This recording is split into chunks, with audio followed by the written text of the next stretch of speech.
What's good, everybody? I ain't gonna be on here long. I just had to come in and give a congratulations. The count has struck again. Let me drop this link in here for Brother Yanga.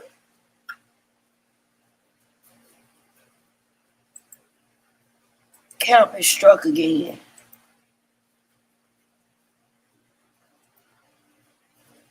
I'm talking about that was a live cremation. That was a live cremation tonight. Yes. What the haters at? What the motherfucking haters at? Black Sun been riding slide around backbiting, calling folks and talking shit and Swab false all on this panel calling out folk name. Y'all motherfucker don't realize that this shit ain't nothing but a death squad over this motherfucker. Flame this shit on y'all. Flame this motherfucker up for Brother Yanga. And he in the building. Flame this motherfucker up. What's up? What's up? What's up? What's up, man? Congrats. You came in and motherfucker cremated folk better than me. What's up? Let me tell you, so I'm getting the echo. Is that better? Yes, that's a lot better. Why am I getting that? Y'all flame this motherfucker up and show Brother Yanga some love. Yeah. Okay, there we go. What's up, man? I love it. I love it. Yeah, it was real. I see they already having a review party on the other channel, but I'm not sure how you gonna have a post-game party without the champion over there for me. You know what I'm saying? He hurt. You know, he been talking cash shit. He gotta go out and try to get his little phone and critiques. Okay. That's what's up. Well, we'll get an opportunity to see one another, you know, I'm sure. What did they say? The best see it one another at the top. He and I get an opportunity to see one another. Man, thank you, Che. Hey, thank everybody for flaming up the chat, man. Y'all flame up them chats for a brother, man. My debut. I don't think I did too bad. Let me send a shout out though to Madon Kemet. Yes, me too. I was just finna say that. Madon. You know what I'm saying? Real talk. I ain't motherfucking with you, Yanga. That's the best I've ever seen Madon. I ain't gonna tell you. Man, he was on his game. He was there. You know, like I said, man, I think and I love to work with him in the future, you know, and any man, you know, if he got somebody he like to debate or something, man, and he ever needs anything I can offer, not saying I got it like that, but shit, whatever, that's what we do. We're tribe, we're clan, it's the league. But yeah, man, he was coming with some stuff. I didn't know what to expect, because here it is. You supposed to submit like premises. So he and I, we were just flying blindly. Thank you, Sister Emily. What's up, man? That's good, man. Thank you. Madon was good. Yeah, Madon was ready, Blue. So, like I said, you know, he came with his thing. You know, here it is. But unfortunately, when you're dealing with politics is a science in itself. You know, and that's what I tried to show. Now that I know I had gotten advice outside of the camp, I should have just kept it in the camp, but I had gotten this advice, was like someone was telling me, well, don't beat it up too much in the argument. I think I should have made the distinction a little more. You know, I critique a little harder than anybody. Man, shouts out to my camp, man. I running it past the camp, getting some critiques and criticisms out of the camp. You know how we do over here. So shouts out to my camp. I'm excited. You know, I'm looking forward to it. I'm trying to make these playoffs. I want to shut some mouths permanently. You did great tonight. I want to know how it feels for you to come in and then get right up there to number 2. Hey, man, it feels good. It feels wonderful. I'm not going to front. It feels wonderful. I appreciate the judges for recognizing what I was trying to put out. You know, I'm sure, like I said, I could go back, find some critiques. I'm sure I'm going to have them cats out there, like I said, on the other station already, think they nitpicking and tearing down, but they'll get an opportunity to see. It's easy to nitpick from the sideline. Let me get your ass off in that ring. So I got a couple people that got some bullseyes on their back. Camp coming out, just point blank. Yeah, man, I feel good about it. I didn't expect such a good score. I appreciate it. Like I said, I appreciate them recognizing what I was putting out. I think Madon Kimmett did excellent as far as fast talking. You know, I think he did excellent as far as fast talking. But there again, man, go back. Politics is my thing, man. So when we go back, just like you can't slick talk a doctor, you can't slick talk a lawyer. You know, you're not going to come in here and slick talk a revolutionary black nationalist about one of the big evils, colonialism, and try to take such a small, minute aspect of it and equate it, you know, and then start equating everything. Was if you settle, it's integration. And so, like I said, though, but as far as coming off top his head, man, the brother's good. The brother is good. You know, I think the brother slides was decent. I enjoyed him, man. There again, shout out to him. I appreciate the battle, man. Shouts out to SVDL, man. Shouts out to the league. Straight up. Shouts out to Solar. I hope him, Solar, I beat your ass in that hucklebuck. Shucklebuck. Shucklebuck. You cut the shit. That's you know how I know when I beat somebody That really was like, very you're a lie. interesting. For Small Falls, you know, he said that's all I show up for. He goddamn right, I like it. Yeah. And it was very interesting because you know what? It's a damn shame though for us to only have to show up for Shucklebuck because it ain't, you know, on certain debates like with Swall Falls and motherfuckers like that. Of course, we showing up for Shucklebuck because Solar will win every time.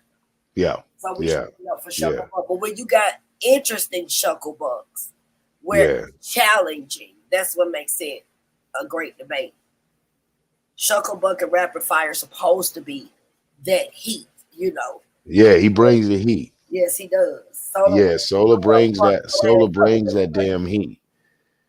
You know, he brings that heat and he brings it so good you'll get in a spin and you can't hit and then he'll switch gears in middle lane. You're like, what? Wait a minute. Back up, wait a minute. You're right, but you're wrong. So yeah.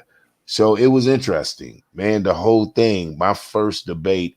And listen, I'm making predictions on myself. If I'm coming out banging like that, my first debate, I'm gonna tell you the truth. I had the little jitters and everything. I had to feel the crowd. Thank you, Angel, for the congrats. Thank you, Donica, man. Thank everyone. Real talk, man. Make sure you put your contact information and Cash App information in the chat, Yanga. Okay.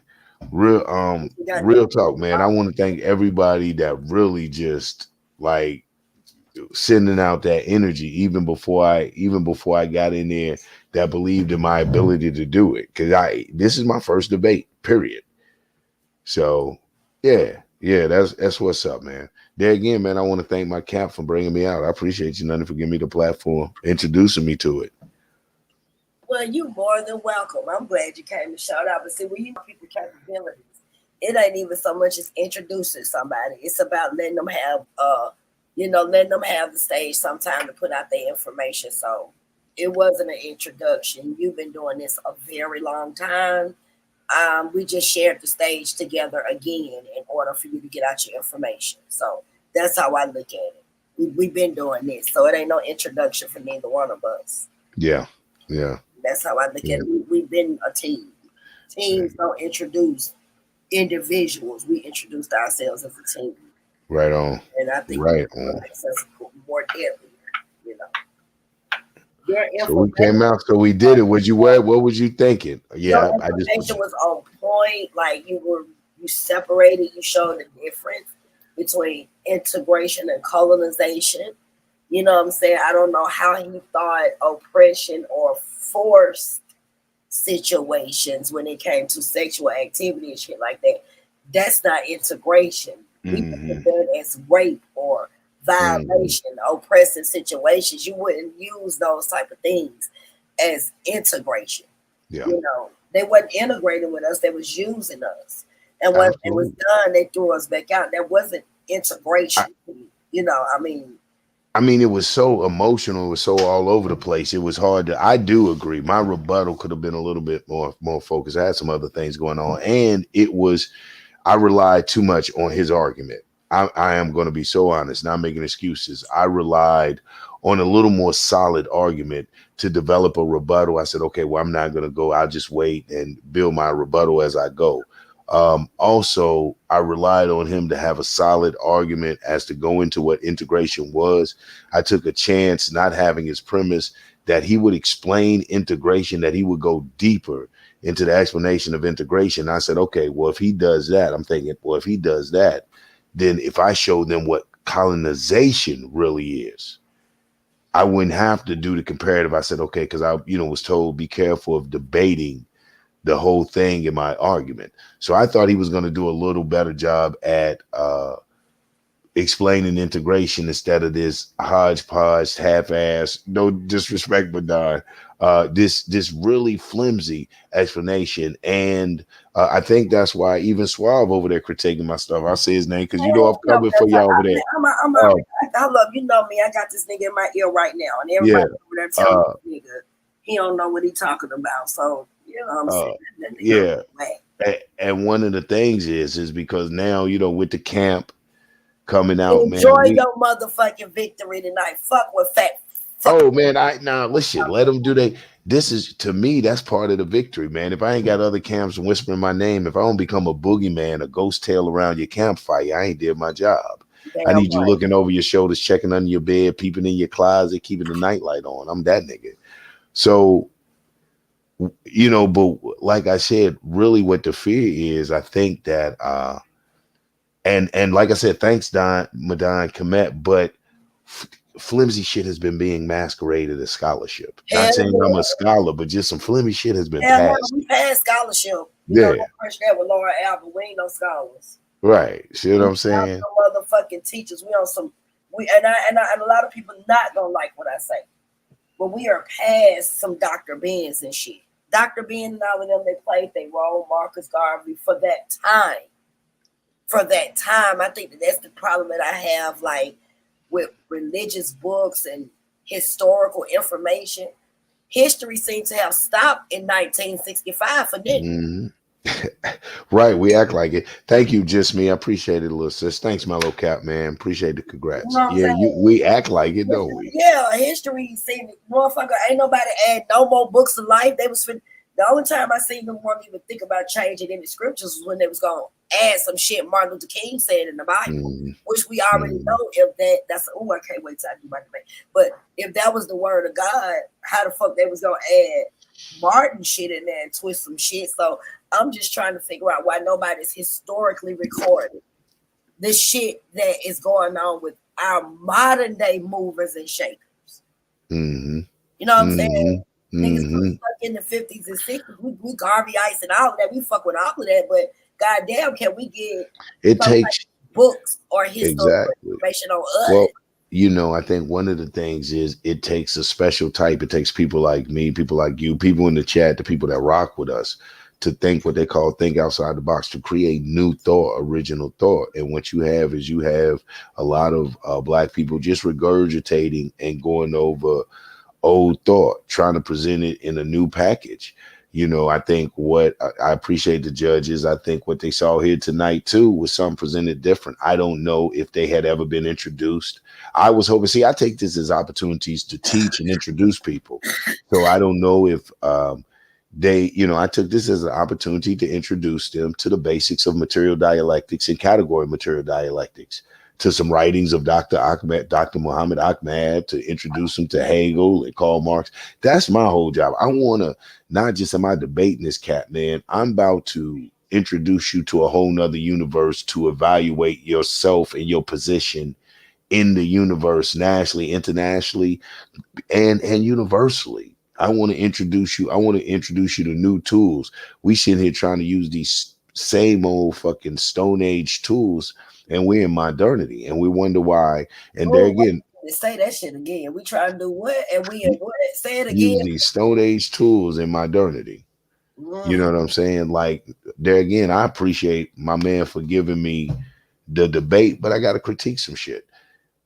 Him doing that debate there is a prime example of what I'm talking about. That shit cannot masquerade as real solutions to Black people. You can't go off your subjective feelings. Speak that shit again. Say it one more time, you know what I'm saying? You can't go that your feelings can't be the guiding force for the unification and advancement of Black people as a whole, a Black nation. You can't go off your feelings, and you debated that solely based off how you felt or you talking about common sense or your perception. You can't have common sense when you readily admit that before integration, you went through a process called being beat senseless, ready to accept integration, whatever you call it, church, police, schools, you was influenced to accept the integration. And so I said all that to say that, man, to really get up there and be dead ass serious to present that,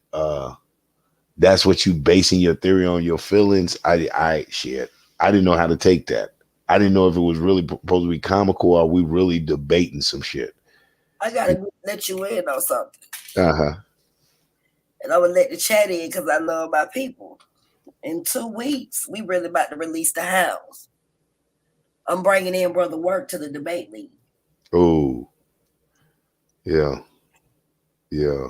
It's time to let our young soldiers loose. Mm-hmm. Because we got a lot of young ass niggas and we got a lot of folks in here like Swall Faust and shit like that with a young mentality that needs some goddamn chastising. So I'm gonna let him loose. And I've also been talking to Defense Minister Bear to come and work with me as well as you with PEC on teaching the gang life. Okay. And breaking down strategic of our militancy, why it's important for us to, arm ourselves before we harm ourselves. Mm-hmm. Things like that. So we about to that's what I wanted to do. I'm gonna sit down with you, of course, but I just wanted our people to hear it first. That's right. That's right. Then they in for a treat with that. They in for some real deal. These brothers been groomed to do this. So also I gave Brother Trump your number. Oh yeah. So you could do an exclusive interview with him about the conditions of the prison life. Okay. I gave it to him earlier today, so he should be contacting you when he get a chance. Like, he can set up a time for him to do his interview. Cool. How is Trump? He's doing pretty good, but we need to collect some funds. He's in prison. His mother passed away. His father is really sick. He got 25 years. Damn, he's still in Augusta? No, he's been moved to another facility. I'll send it to you. Oh, okay, I'm sorry. No, that's okay. Because we gonna I want to start prison funds, so we gonna work on that. You know how we usually operate. Yeah. When we doing stuff like that, and he had. My bad. I'm like Kanye. I'm talking like it's you and me. It's okay. It's talking like we on the phone. But that's okay. They need to see these cordial conversations about building, because this is stuff they don't see people do for the people. We've been doing prison outreach and looking into cases and doing all of this stuff. It's just time for us to pipe back up. And see, he needs a lot of help. He don't have food. We shouldn't have people calling home saying they don't have food. Yeah. It's just me and you with minutes on our phone so we can, correspond with our brothers that's inside the walls. I got a little brother in the walls. I got a little brother who was murdered in the fucking walls. So I think people need to really just pay close attention and start opening their minds and being supportive as well when it comes to this prison system. Like you talked about colonization. That's one of the motherfucking things. That's why Absolutely. Integration. Absolutely. Respect. Respect to Madonna Kemet, but I'm just saying, one of the main things they used to colonize us, Yanga, and it was the prison. Was the prisons in America, was the work camps. Absolutely. Prison, just the evolution of slavery, was a new form of slavery. I mean, and that's what I was trying to point out about colonization. It's a process of all of that. The physical intimidate, the system, when I say system at that point of it being a physical, tangible reality, prison being a real life type of thing, and then a policy that feeds that system.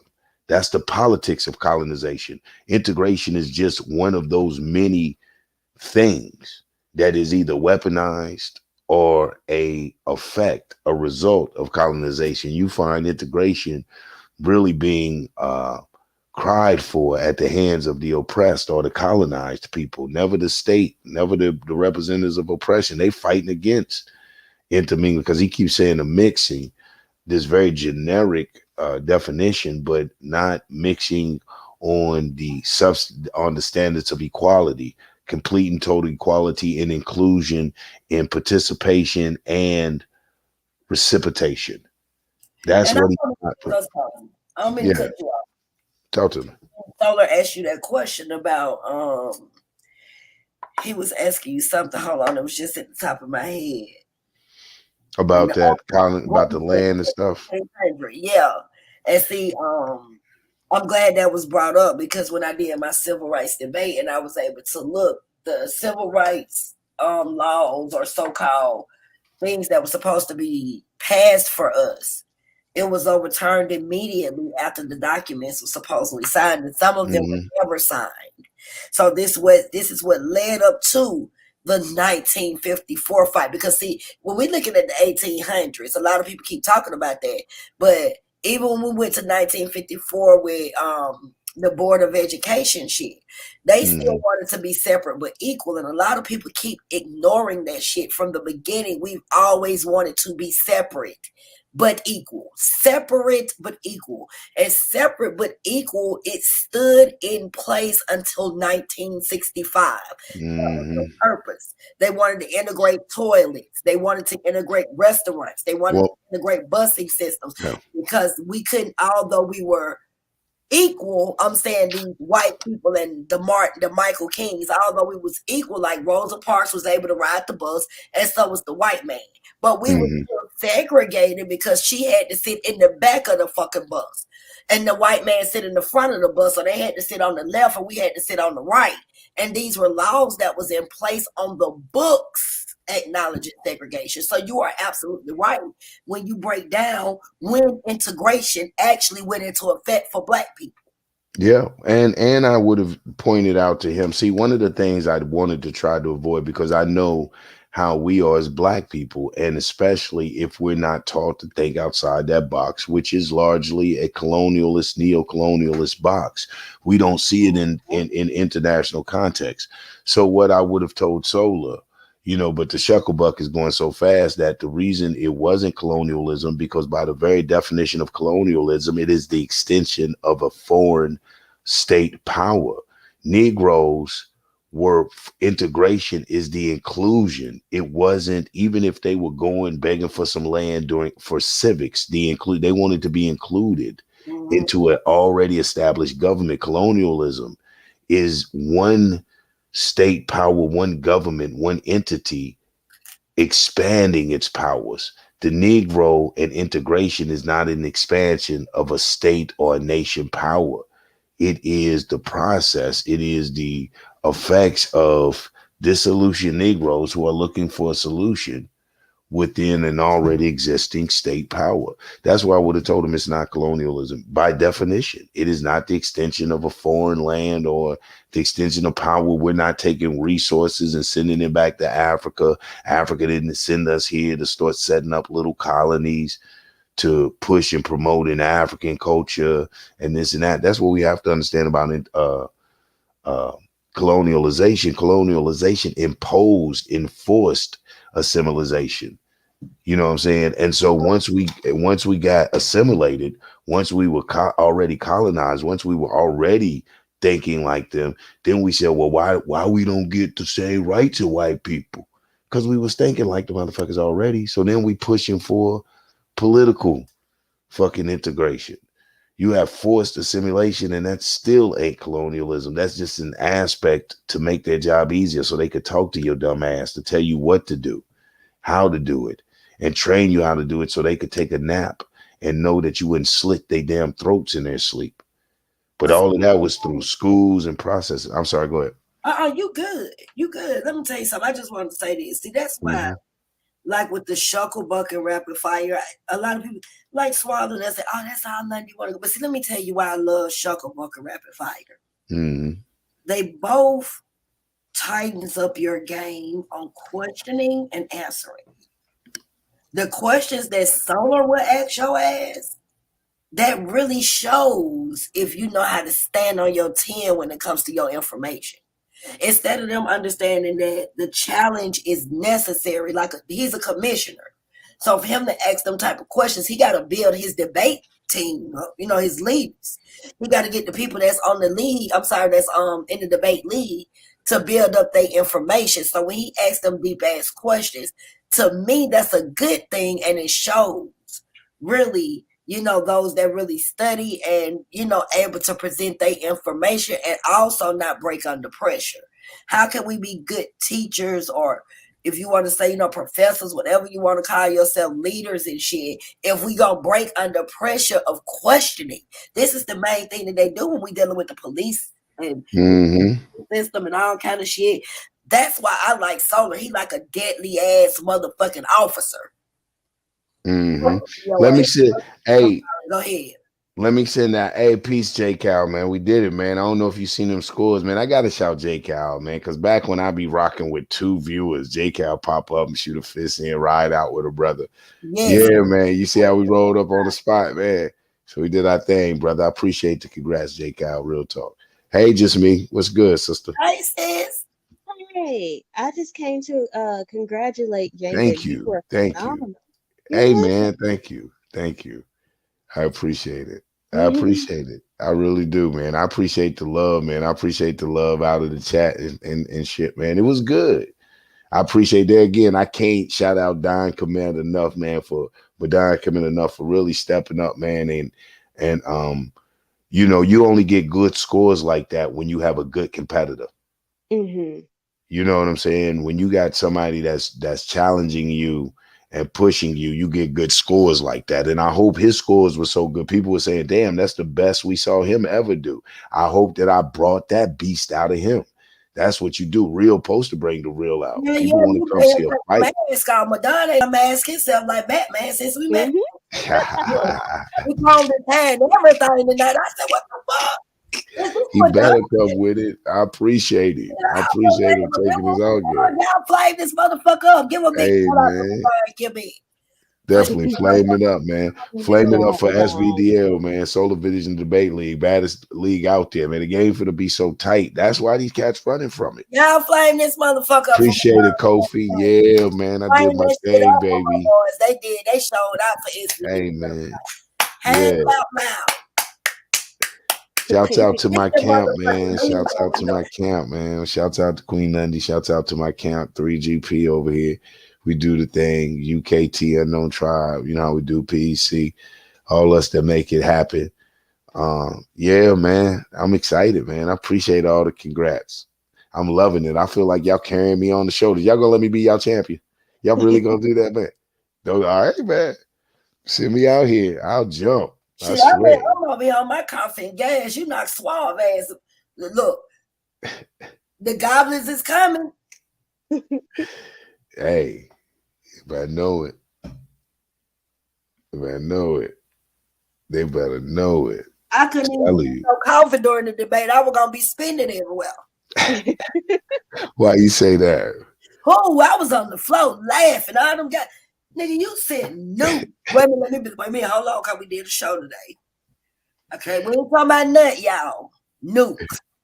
In UK. Nukes on these motherfuckers. Not nuts. Because y'all know we got some motherfuckers following the 42 laws of my yacht round this motherfucker. We gotta be specific. Yeah. I can't believe it. I appreciate it, man. I appreciate it. Somebody like me who know you, I was just sitting there waiting.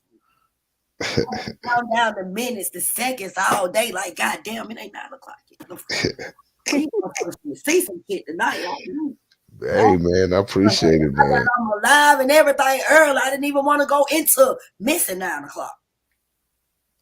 Man, I appreciate that, man. I really do. I appreciate the love. Like I said, man, I appreciate the opportunity to come out there. There again, shouts out to the judges. They seen exactly what I was trying to do, man, and what I'm trying to bring to the league. It's the end of that bullshit. The days of the flim flam, shallywam, those days are done. We've been masquerading as a scholarship or something solid, man. We putting it into it, whatever field it is. If you ain't, I was telling Solar one day, last week or something, we was talking. I said, man, I'm the hypocrite killer. You know what I'm saying? Yeah, if you ain't up on your stuff, if you ain't repping your stuff for real, I'm coming to get you. I got a couple flags I'm for the snatch. Them of these red, black, and green flags floating around here. Cats ain't repping them. Yeah. So I know that's right. You better go get your crown because I got my tiara, my crown. Okay. All right, it's time to come in. And Go the ahead. people that we coming in contact with, just like my sister just me. Oh, she smashed their ass too. Came all the way up Southern Belle Dog the fuck up. Hey man, yeah, Yeah. congratulations too. That's what's She up. put them gloves on because she Thank like you, Barbara. she finna get some dirt on her shit. So let me put Mhm. these motherfucking gloves on right quick. Make sure y'all flame this motherfucker for just me. They don't want none of this camp. Mhm. Pressure from that camp over here. Oh, thank you. Thank you for the support. My sister came Yes, Yeah. on Yanga. black power for real in all black on they motherfucker. Black everything. That what you call B1. Flame this motherfucker up. About my sister came B1, then she ain't. yeah. Come and bringing it. And a That's how we full do. chocolate sister. That's what I'm talking Yes. about. And Yes. stuffed on their asses. Yes. That's what we bringing, man. That's what we bring. We're bringing back that black excellence. You know what I'm Mhm. saying? And we steamrolling. We on the road to camp, man. We on the road. So yeah, man. I'm on a hype, man. I'm on a real hype. So Another that's cool. thing I'm looking at, I see my boy Blue creeping too. Blue, Yeah, you know it. You he know it. coming up in that thing too now. You know it. You already know. We got some tough ones in here, man. I'm watching. Yeah, I'm seeing them creep. I'm gonna try to get my 5 in. Uh, I got you two know. more. I got oh, let me drop this shit. I got a debate on the 19th against Halle. Was abortion created to kill black children or murder black children? Mm, And then I have a debate on the 27th with Brother Moses. Wait a minute, let me get my topic. Hold it down for a minute, Yanga, till I find my topic with Moses. okay. Okay. Oh, I'm sorry. Should children be charged as adults, Hmm. for for committing crimes? I'm looking forward to that debate. My Holly debate, I'm taking the affirmative. I do believe, and I can prove that, abortions was created to murder and black people, black children. And I'm taking the negative with Brother Moses because I do not believe children should be charged as an adult.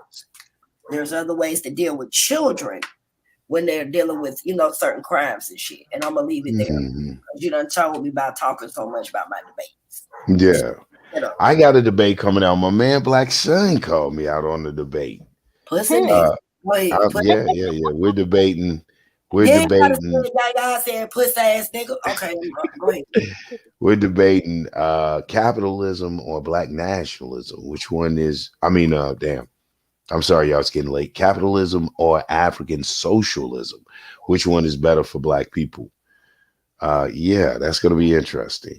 And I'm I'm sure surprised he took that one. I am so surprised he took that one. y'all know Uh, what son took, right? Let me see how smart our chat is. Which one? Read your title off again, y'all. In the chat, y'all tell me which side white son took, y'all. uh, Don't which you Capitalism. one? Which read one your is better? title? Which one is better for black people? Capitalism or African socialism? We're doing a nigga survey. We're doing a nigga survey on white son. Which one y'all think he chose? I'm African a, socialism or capitalism? Put that shit in the chat. Let's just see what my people response is. Cause see, I'm a, these the smartest motherfuckers on YouTube up in our chat. Hmm. We I'm a know go with this. capitalism. Mm, mm, mm. Look, everybody. Look at this shit, like that guy. So from personal experience, I would say This shit capitalism. fucking ridiculous. See, that's a damn shot. They already know Yeah, what you made up. yeah, Look at this shit. yeah, yeah. Look at That's this shit. interesting. That's going to Capitalism be is part of interesting. the goddamn story. Yeah, that's going to be interesting. So he's coming out hard, man. He coming. And I'm surprised he took that side and chose me to. He called me on it. Chose me to call to take capitalism up as a debate. I mean, like, I'm like, okay, That nigga talking about pissing in his car right now. He ain't crying. I I think mean, he seen that shit tonight. He pissed. Which he I knew mean, better anyway. I mean, I'm not gonna lie because I guess he thinks out of the three of us, you have like the best relationship with him so far, supposedly. Because I was gonna kill him with nutrition. If he brought some religion to me, I'd kill him on that too. Nandi would cremate him. Like we were just gonna send him to the spiritual realm and let it be done. Mm-hmm. But I He then may wanted his butt checked he officially. may feel like, I mean, I'm not gonna snooze on him. I'm not gonna snooze on him. We go back 20 some odd years, damn near close with 10 since 15, close to 20. And who knows, man? He may actually feel as if he can beat me yeah, on this debate with this thing. He may just be, I don't want to say picking me weak, but he may have his sights on Yanga. This is the Rocky Apollo Creed type thing. I didn't see it so soon in the game. I knew eventually we probably would bump heads. I think if anybody right now, and I'm gonna build him on up, I'm gonna build his stats on up. If anybody right now that I see that I've been seeing could give me a run. Nah, I ain't even gonna do that to her. So you can't give me a run. I'm a I said creepy, but last time he said, no, you wouldn't even debate me. I called him out on 3 debates. oh Yeah, And I man, mean, you know, funny. you know goddamn well. He keep forgetting you was my chairman for years. Yeah, I don't yeah, even know funny. why he should have just went on and took me and made it easy on himself. Yeah. no, I mean, I told him in the chat because he wanted to say some crap about you one day. I told him, I was like, you can either die by Nandi or you can die by me. You know? Because at the time, like, Yanga had some stuff going on, so he wasn't even in there. I was like, you can pick either one. We'll kill you either way. You know? Would you like to be shot? Would you like to be stabbed? I mean, both over here. It's up to you. I throw them all. Right. Cracker's been So yeah. hanging us a long goddamn time. We gonna hang white sun from a motherfucking tree. Mm, We're gonna put him right up mm. with his people. We gonna start with his ass. One of these white folk. We'll take his white ass, put him on the tree. Flame this motherfucker up. They been hanging us for years. It's about time for us to at least hang one of them. He brought the rope. Mm, This is what we mm, call assisted suicide. Blue, you know something. I'm gonna keep my eye on Blue. Blue knows something. I'm sitting there reading this chat. Blue knows something. Blue, what you know about that communalism, that African socialism? What Yeah, up, you keep man? an eye on that guy. What up, Lex? Nimrod? What it do, man? Peace. Drop the link just in case anybody want to come up. Yeah, I know y'all welcome. yeah, man. Somebody, y'all can jump on up. I'm gonna hang out for a Somebody little bit said in longer, the man. chat, We having our celebration, our victory lap, man. So somebody compared you to Lex. Like, they say, God damn, they don't know who burnt the microphone up worse, you or Lex. You picked up the goddamn microphone after Lex and just cremated that motherfucker. okay. I guess they try Well, to say you and Lex shit the same. Y'all came in yeah. beast mode. What was Lex? He talking about before the debate. Yeah, he Lex used was to be on in or the something. debate league. He was in the league. Oh, okay, Yeah, he was okay, in the league. Among okay, that shit. okay. I done seen Lex eat a few cats up. Mm-hmm. I didn't check them out on the couple fan. Regurgitated them motherfuckers and ate them again. He too motherfucker. Next will do you nasty. He a nasty nigga.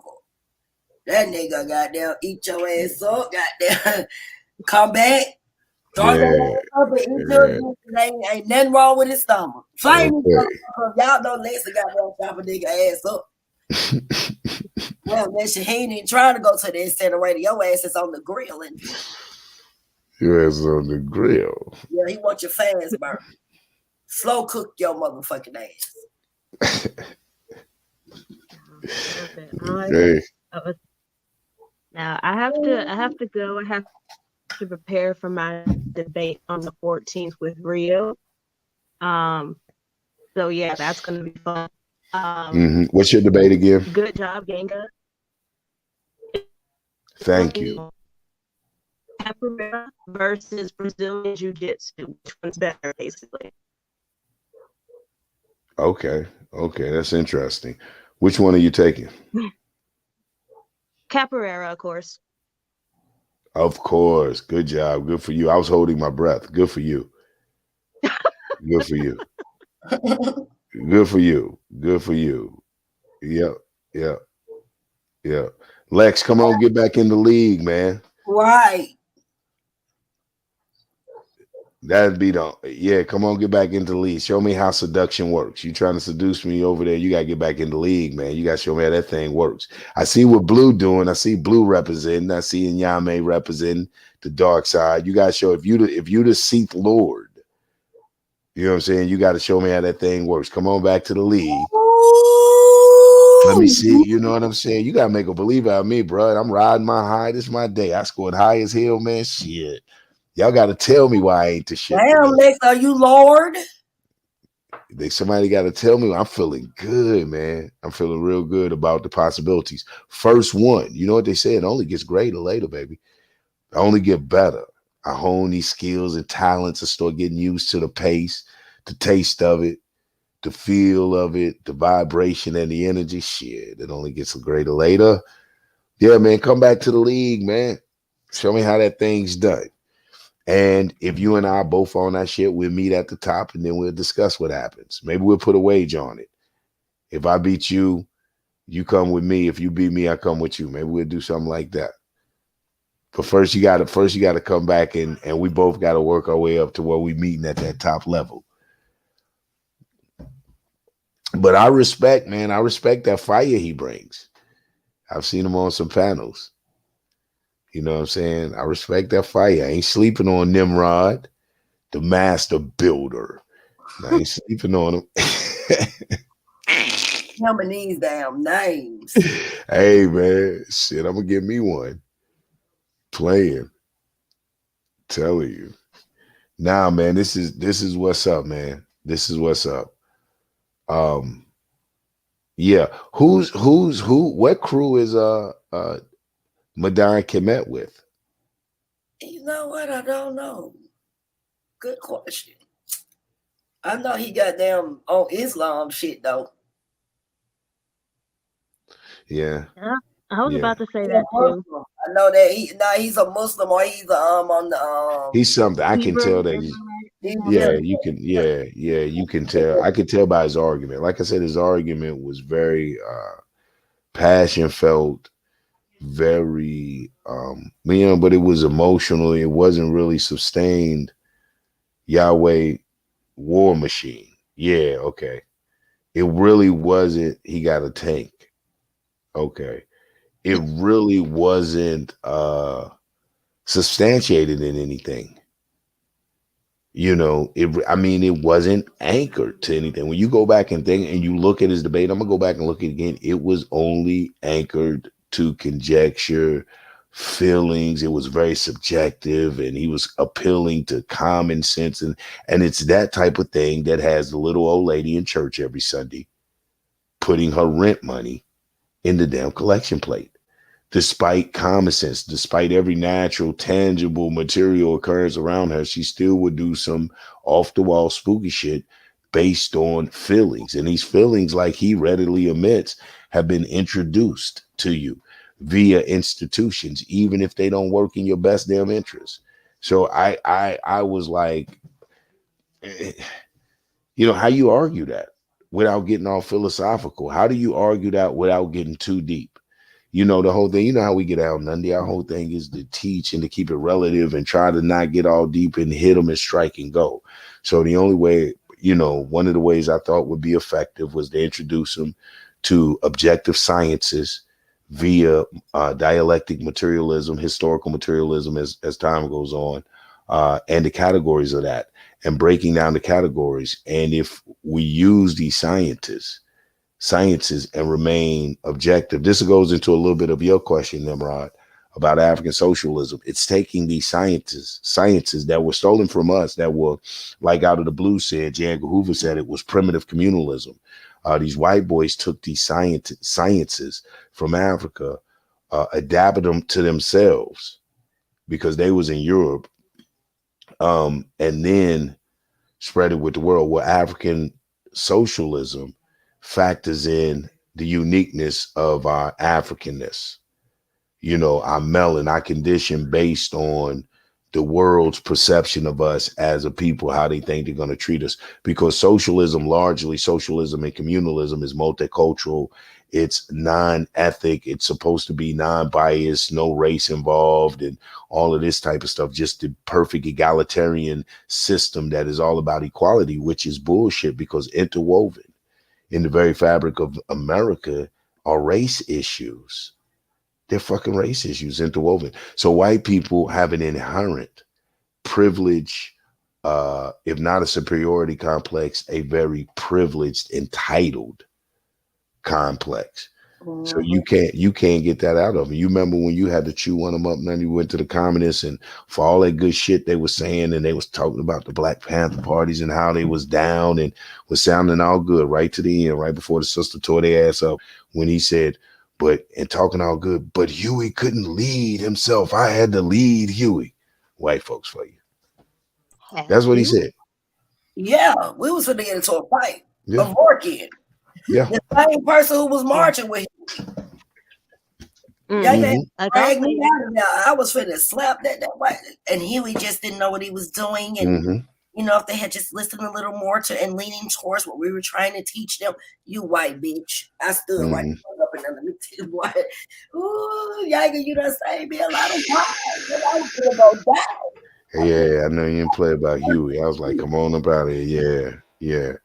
You know, and that is typical when you're dealing with Europeans, no matter how well intended they are, how sincere and well meaning they are. It's just it's interwoven. Bring your ass up here, cause we do. What's up, Blue? I mean, what's good? What you Congratulations. Thank you, brother. Thank you, man. Thank you, man. Hey, man, I feel good about it. I feel good about it, man. I appreciate it. So, and Madonna is like the perfect, like, you know what I'm saying? Like, he the perfect dude to get your shit off of. It just that nigga sound effect, like that shit just make it sound worse than what it is. you know what though, he was perfect for me because one of my problems is I'm very analytical about things. So Madonna threw me in the Twilight Zone, man. He's so abstract in thought that he just, you know, I ain't gonna front a couple times in the rebuttal, and shit, just trying to think of something to get on, and even a little bit in the rapid fight. He's so abstract, it's hard to really. It's hard to get a rebuttal. So I was like, you know what? I ain't even gonna let his ass. Let me do all the talk. I need to ask the questions because you gonna ask some silly shit. They're gonna have me confused. So we need to stay on track. So that was my point. I said, you know what? I'm gonna lay a train track. We gonna get on train of thought, and we gonna finish this damn thought process out. You ain't gonna have me all over integration is synonymous with colonialism because they settled here. See, you have me all messed up in the head. I can't, you know. But like I said, man, I appreciate the mental challenge. Yeah, he definitely he had a solid argument, like as far as how what he was saying his argument was, it was different from what he was arguing though. I don't know what that was like. He made it a lot more difficult. Because what he said made sense. It was simple. But then when he went in to argue it, it sounded difficult as hell. I was like, hold on, man. Well, exactly. Because, I mean, one of the things I think, too, first of all, it's going to be hard to debate that because I think he's wrong. But, you know, once, like, I think his opening, he was strong and not saying my opening on my premise, but I think that took a little wind out of it because it made it put structure to it. You know what I'm saying? I mean, like he had the wrong argument and I knew he was going to go there. Like I said, what it started with, and he should have stuck with the first challenge. It was like, so you saying that slavery and integration are one and the same. And he was like, yeah. I said, well, how about I say that slavery and integration are one and the same. Slavery was colonization. Now he should have took that argument. Now, Next, you ain't shit, so you gonna put blackity black African on your shit. What? What's up? What's up, man? What's good? What's good? What's going on there? Power to the dark side, God. Power to the dark side. What's good, Yanga? I see you there. What's good, man? Got you caught a little body today, huh? Hey, man, that's what they telling me. That's what they telling me. They say I caught one. You know, I gotta go back and check it out. You know, I don't think, you know what, if that's catching a body, man, I'm finna be a mass murderer in this motherfucker. Cause I really, you know, I wouldn't call it catching a body, man. I'm getting my legs. I had to get feel for the whole thing. Like I said, I was kind of thrown by the abstract thought, man. Props to Madon Kimmett for just really, man, abstract thought. Well, man, you know, shit. He was, shit was a trip. Thank you, Jasmine. Don is always entertaining, man. Hey, He gonna man. definitely bring the show. Madonna, I don't know. I think, but Madonna's a good debater, though. Yeah, he can. Yeah, he definitely is, though. He definitely I is. agree. He gave me a challenge when I was. I'm gonna tell you something. He was. I think if his I'm gonna be honest. I think it's that religious shit that fucks him up. I know this bitch ain't in my chat. Bitch, get your ass. Hold the fuck up. Nepal, you don't get your ass out my motherfucker. That ain't Nepal. That's not Nepal. Okay. Let me block this shit. Cause I know this motherfucker ain't over here. No, matter of fact, let me just leave it alone for a minute. This bitch ain't got these kind of butt. I know she a whole nigga, but I didn't know this bitch balls was this big. Let me see. Y'all go to continue. We gonna fall back for a minute. I know this bitch.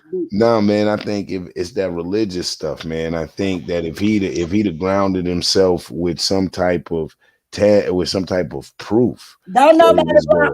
Hold on, y'all. Don't nobody block that. You know, I think it'd have been a. Don't block it. Hold on. Like when the legs personal trolls. Next,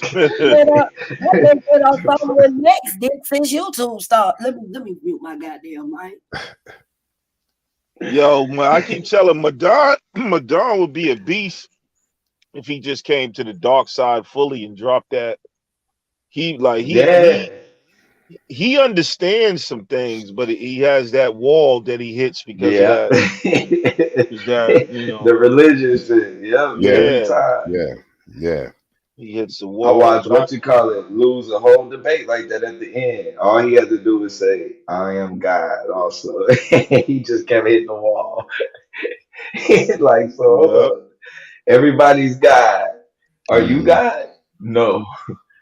So you're not God. Right. Dude just kept hitting the wall. I'm like, well, there goes your wall. Always get hit, man, with that religion, man. Yeah, man. Every time it won't let you be objective. It's too personal. It's too connected. You know what I'm saying? It's attached to too much, especially as Black people. You know, religion to us is attached to Big Mama, Sunday dinner, good memories, and all that old type of stuff. It's you. Anytime you try to use that as judgment or your compass for deciding your next action, that shit is gonna be suspect every time. Nandi's been like a Christian crusader for the day, haven't she? Was Nandi like? Nandy been a Christian all day today. She was going hard for the Bible today, boy. I'm gonna have to go listen. Going hard on ain't no Christian, no. Hell no. I just had to point out some things for Columbus. Had to kick that Gavin. No, we didn't already. The dark side had already said that Gavin Nut shit belonged to the Ptolemies. Yeah, man. We told them to leave that Kimmich shit alone. Like, you know, like, years ago. I mean, not totally, you know, like it's still. I mean, I don't think anyone can deny that it has a lot of value in terms of, you know, civilization and stuff. But man, you know, we West Africans, man, you know, and them dudes they went too far with the Kemet stuff and it's getting exposed. But we told them, yo, stop with the Kemet madness. You know what I'm saying? I told Chris that shit too. Osiris jumped in my chat last night trying to defend. I told him. Senator Palpatine. That nigga talking about he got me, I got him right. I'm fucking his sister. Oh, she was going to Senator Palpatine too, right? Yeah, he came up there. He hit the link. Oh, Palpatine hit the link. Yeah. Oh, I gotta go back and listen to that, man. Talk about why I'm going on Team Osiris. Why y'all over there drinking? The fuck? Oh shit, that had to be classic. The fuck? And Khonsu was trying to be all calm and intelligent about it, wasn't he? Like I told him with his pink worm ass, he better find him something to do. I've been wanting this since he was up there talking that shit about the new Wobby. Oh, shit. Tell that a motherfucking white boy infiltrate the motherfucking new Wobby out here telling a story from Malachi's York. What going on? You need to now start taking some blood around this motherfucker. Fuck a background shit. Damn. Suave motherfucker got a whole peckerwood in they motherfucking clique. They nigga be killing me with that. Yeah, there's a couple of cliques out here like that we won't mention. A lot of Martians in their crew, man. The way it is. Then they going back to Kazakhstan and shit, but you know. Exactly. And Yami's in the building. The Sith Lord, what's good? Shout out to the Sith Lord. Yami, what's good, man? Good. Congrats, Yanga. Congrats. Hey, man, I appreciate that, man. That's what's up. I appreciate that. How does it feel to get that one out the way? It feels good, man. It's a relief. That first one is always you kind of like on edge a little bit, especially I know I had developed not just supporters and people that were actually looking forward to me debate for like, damn, maybe, see what I was going to drop. I know I had developed some suckers out there that was holding their testicles. You know what I'm saying? It was really like putting nigga juju on me. So it feels good to prevail and succeed, man. Come out a champion and to come out with a decent score, with a nice score. So, man, I couldn't, my debut, I couldn't ask for more. I had a solid, like I say, man, I keep giving shouts out to my opponent at that particular time, because I'm one of those people that believe steel sharpens steel. And I believe I got a good score like that because he brought that out of me. You know what I'm saying? He had me sweating a few times, like even if it was just trying to figure out where he was coming from or what he was going to hit next. And I hope that he got the same out of me. That I've heard people say this was one of his better debates. So I'm hoping that he got the same shit out of me. I hope that I extracted something really good and strong, and we both came away with some pretty good scores. I just came away with that W. Yeah, it was you like, feeling good, AC? Hey, man, that shit feel it was wonderful, a domination. Man. That rapid fire was pure domination. You smoothly stepped in and just took over his round. I was like, oh shit. Appreciate it. I'm gonna join the league just for one day so I can get this debate out the way with Nandi, man. You know what I'm saying? Like, that's the one. How everybody think they get to just come? How everybody think they just get to come directly at my queen, man? Y'all ain't would pay some dues, man. Y'all got to see me along the way somewhere, man. Beast mode. I got the damn phones. I gotta get Nandi right on this Africa thing, man. I just gotta get her right, man. Oh yeah. Unless you're going into the prudence of Africa, we're not gonna limitize it to what's going on after colonization. We're not gonna do that one. So unless you're going back to Europe, we ain't talking about Africa. I'm listening. I don't know, Nandi. I'm gonna save it for the debate. You just sound a little crazy. You sound a little crazy with that information. We all know Africa started out as a village. I ain't mad because I got so many weddings. It was a village that was invaded by somebody, but who was it? Africa started out as a village. It wasn't the whole continent. We already know that. Right. Now we gonna leave it there. I'm gonna wait, marinate. Yeah, marinate on that, Nandi, because but I really want to have that debate with you because I think it'll be edifying for the people because because a lot of people are carrying this sentiments, you know what I mean, like about Africa. It wasn't the name and we're not African. So, and it's kind of abolitious, some of the rhetoric, but I don't, so it's gonna be got things like Kush, Mesopotamia, Akiba, shit that was there before Africa. Well, so the first on the land, we got to go back to the roots. You can't start in the middle. That's like me, just identifying myself according to my middle name. So your problem is just the name. No, it's not about the name. It's the historical facts. See, our people done turned everything black. That's the problem that I have. We have to learn to identify with who we are as a people. And talking about a continent that has been renamed multiple times, and the last name, which is Africa, is what everybody utilizes, is a little bit confusing to me. How can we be first? I'm going to tell you why. How can we be the first people? Let's just use this as an example. The first people born under Cushites or Kebulon, but because somebody decided to change the name to Africa, now we Africans.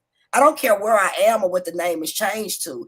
I can get married right now, change my last name, even though marriage has happened before, but I can change my last name again. And whatever my name is changed to, that don't identify my bloodline. That's why my maiden name references who I am before the last name. That one can be changed. The same thing is with the name Africa. I don't think that's the same thing, but I hear you. So would you have a problem with anyone saying we're Cushites? It depends. See, this is the thing. We are not all one people. Okay. So now what I'm saying is, when we talking about Cushites, they actually have a bloodline that you can identify with. When we talking about Africans, that's landmass. That's just what they call the continent. But we got countries, villages, tribes that are still here or that are extinct. Those names were in existence long before we heard about Africa. So how right. So if I want to, if I'm a Madagascarian, I would like to identify with that. If I'm a Mandinka or a Kush, I would like to identify with that. But if we keep whitewashing everything and identify with the colonizing name that was given, after they trapped all of them countries and villages and ran through them and took over, they decided to give it the name Africa. So what would you call yourself? This is what I'm saying. With my tribes being different, I'm not an African, but I'm not an Indonesia $5 Indian either. What are you? I am a tribal person. And what is the name? And I keep telling people I'm Gullah. A lot of people keep saying Gullah Geechees are mixed. Gullah Geechees are Creole. Let me stop you. Hold on. Let me give you my information. But that's not true. See, a true Gullah knows their heritage. A Gullah didn't even originate from Africa. This is just this shit that has been wrote into history. The land in Georgia and a lot of other places that's been renamed has always belonged to the Gullahs. The Geechees was the white people. Gullah and Geechee are two different tribes.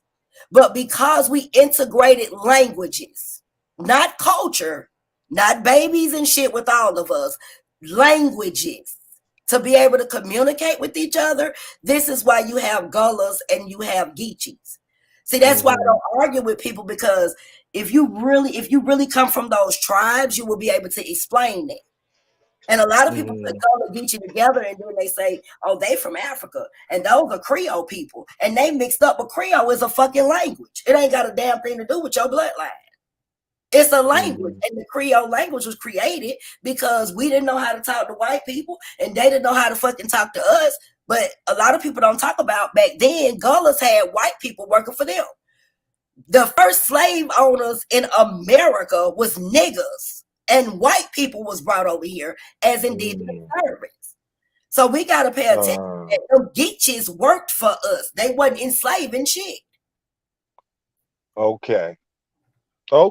Well, yeah, man, we're gonna have to, I hear you. So do you believe that the transatlantic slave trade happened? I believe a slave trade happened. And I can go ahead and discuss it because Svdl didn't take my debate. But a lot of people are confused about that. It wasn't the actual slave trade that we're talking about, or was transatlantic the triangular sector that they took? Was it the route that they took? Because that's why they called it transatlantic. And we all know white people didn't exist. We know white people didn't exist. See, Islam and Arab and all this shit, they've been invading America long before Columbus. Shit, Columbus was an Arab. The Moors was Arabs culturally. Let's get this correct. Culturally, Arab Christians paying $5 to come over here. Hold up, coming over here, imitating themselves as white people, right? White people. So no, the way the transatlantic slave trade is explained historically, that is a lie. There was no white people here to colonize anybody, and it was only the route that they took. The conditions of slavery has always been the same since the beginning of time. Castrations, men, penises, and rapes, children being stolen. And then when you talk about the transatlantic slave trade, a lot of niggas gonna get mad because it was more whites brought over here than blacks. They didn't even want to deal with black people. They was getting indigenous service. House niggas and white people, Slavs. Let's remember the white people was enslaved first, not us. And Anthony Johnson was the first person to own a nigga in America. His own goddamn brother. So we talking about the transatlantic, that's the triangular sector. Because they stopped going through the Sahara and they stopped using certain routes because walking through the desert with camels and shit was a little too much extreme. So they started taking a different route. That's just the triangular sector. That doesn't identify the cruelness and the shit that we went through in the conditions of the transatlantic. The Saharian slave trade was worse. So my niggas is walking in 200-degree heat. No food, no water, no goddamn trees, nothing to protect them, walking across a motherfucking desert. At least.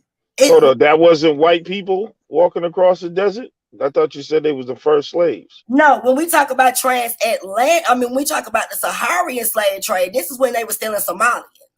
This is when they was going in our village stealing people. See, when you're talking about the Saharian slave trade, them was the first motherfuckers to have to go back and take niggas. Now, if we go back to the Arabic Islamic slave trade, they was trading white people first.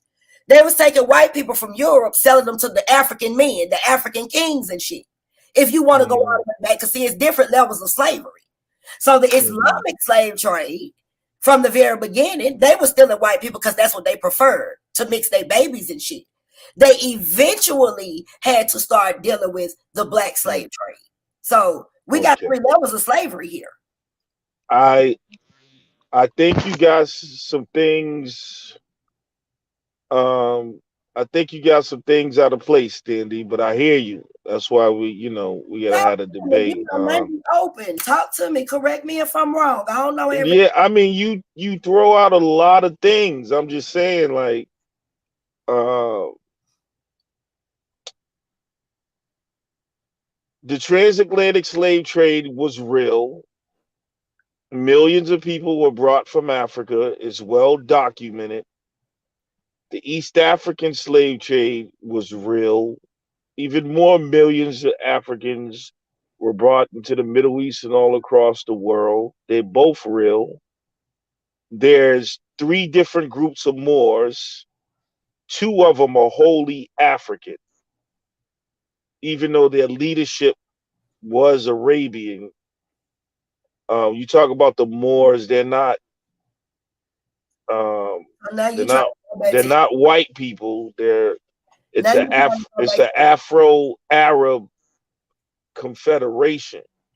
But you had your Malian Moors, you had your that was still embedded in Arab. You had your Moors that came directly from Senegal. They was all Arabs. I'm listening to you though. Go ahead. No, they wasn't all Arabs. Let me tell you. Not all. You have a group of Moors. There's 3 different groups of Moors that came in from Africa.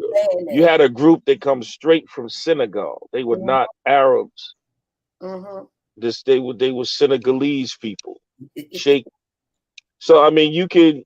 There's been plenty of scholarship done on that. I mean, and then, even when we talk about, and that's another thing we can talk about in that conversation, the Gullah Geechee culture, or the Gullah, whatever you said, Geechee. I heard what you said, and if they have African influence or not, that would be an interesting conversation. Let me just say one thing: we can't talk about that because you know what? Everybody always want to start at 16, 19. Niggas don't never want to talk about the people taken from over here and taken over there to be slaves. No, I talk about that.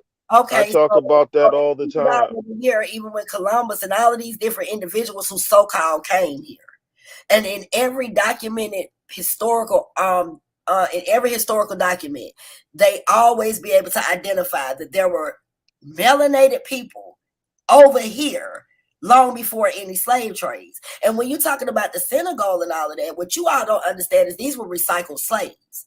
These were recycled slaves. They didn't just go in no damn West Africa taking nobody. That's a lie. The transatlantic slave trade depended strictly on the system of the foreign slave trades. These slaves had already been through Israel and Assyria, and then they went over to Europe, and these motherfuckers were so domesticated. The first slaves that was ever brought to America was actually indigenous service. Now, when you're talking about indigenous service, because there was also different levels of slaves.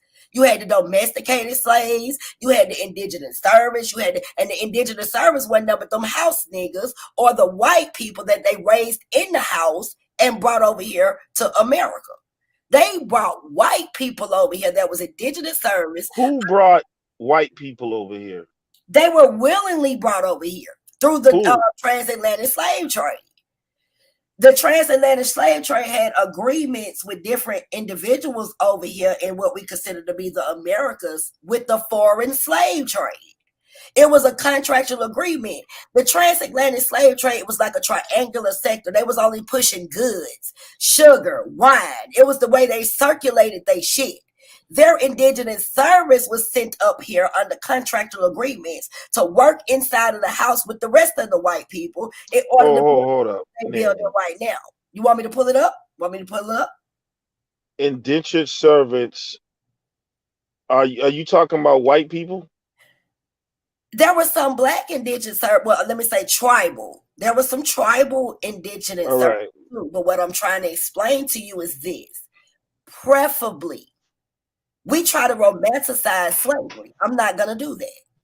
From the very There's nothing romantic about it, though. I'm not talking about you, Lex. I'm saying in general. People try to romanticize slavery. They try to make it seem like it was just the black people this and the black people that. I'm not going to keep teaching that bullshit.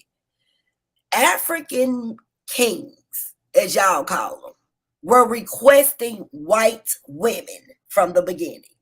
Hold up, Nandy. This is what I'm talking about. Like what time period? Where are you at with that? Let me pull up my time frame. Let me get him a note. Because you talking about African kings requested it. Now, I would agree with you if you talking about the Moors, when Moors ruled Europe, they had a thing for white women. But when you just say African kings are requesting let me pull it up. During the transatlantic slave trade? Yes. And you're saying so they were there, and what is that? What's the relevance of that? What I'm trying to say is when we're talking about the slave trade, if you really look like you're talking about millions of people dying in the transatlantic slave trade. But to every one person that died in the transatlantic slave trade, it was 4 people in the Saharan slave East Africa. I know, but I'm not Go ahead. Yeah, I mean the East African we know it was more slaves, but that's kind of neither here nor there. In the early 18th century, kings of Dahomey, known today as Benin, became big players in the slave trade, waging a bitter war on their neighbors, resulting in the capture of over 10,000, including another important slave trader, the Wittida. But when you go look at these kings, they were trading our people. They was trading goods at first for white women. They was trading goods. I mean, it's not significant though, because we know the Dahomey people sold so many slaves out of Africa that even when Europe banned Africa, they didn't want to. Europe actually had to go to war with them just to stop them from selling Africans. But they never was able to stop it. The slave trade still continues. No, so what I'm saying is, so we know just from the Dahomey records and what went on there, the level of that's just one group that's selling massive amount of people. The fact that they're asking for white women is insignificant compared to what they're doing. I mean, we have the documented records of their interactions with the Europeans. Even after Europe banned slavery, they tried to continue. So that right there tells us the amount and the from one group But what of y'all how many Africans were being sold. That amount was not just Africans. That's just what Black people teach. Well, I'm sure there was, yeah. I mean, and when you there could be some other people up in there, but it's Africans for the most part, because we also have the documentation of who they was getting and who their rival tribes are, who the rival tribes and what they was, and they were selling some to even of their own people. So let me ask you a question: were Slavs the first slaves that was traded? No, they wasn't. White people was not the first slaves that was traded. You said Slavs. That's what they called them. That was considered the word.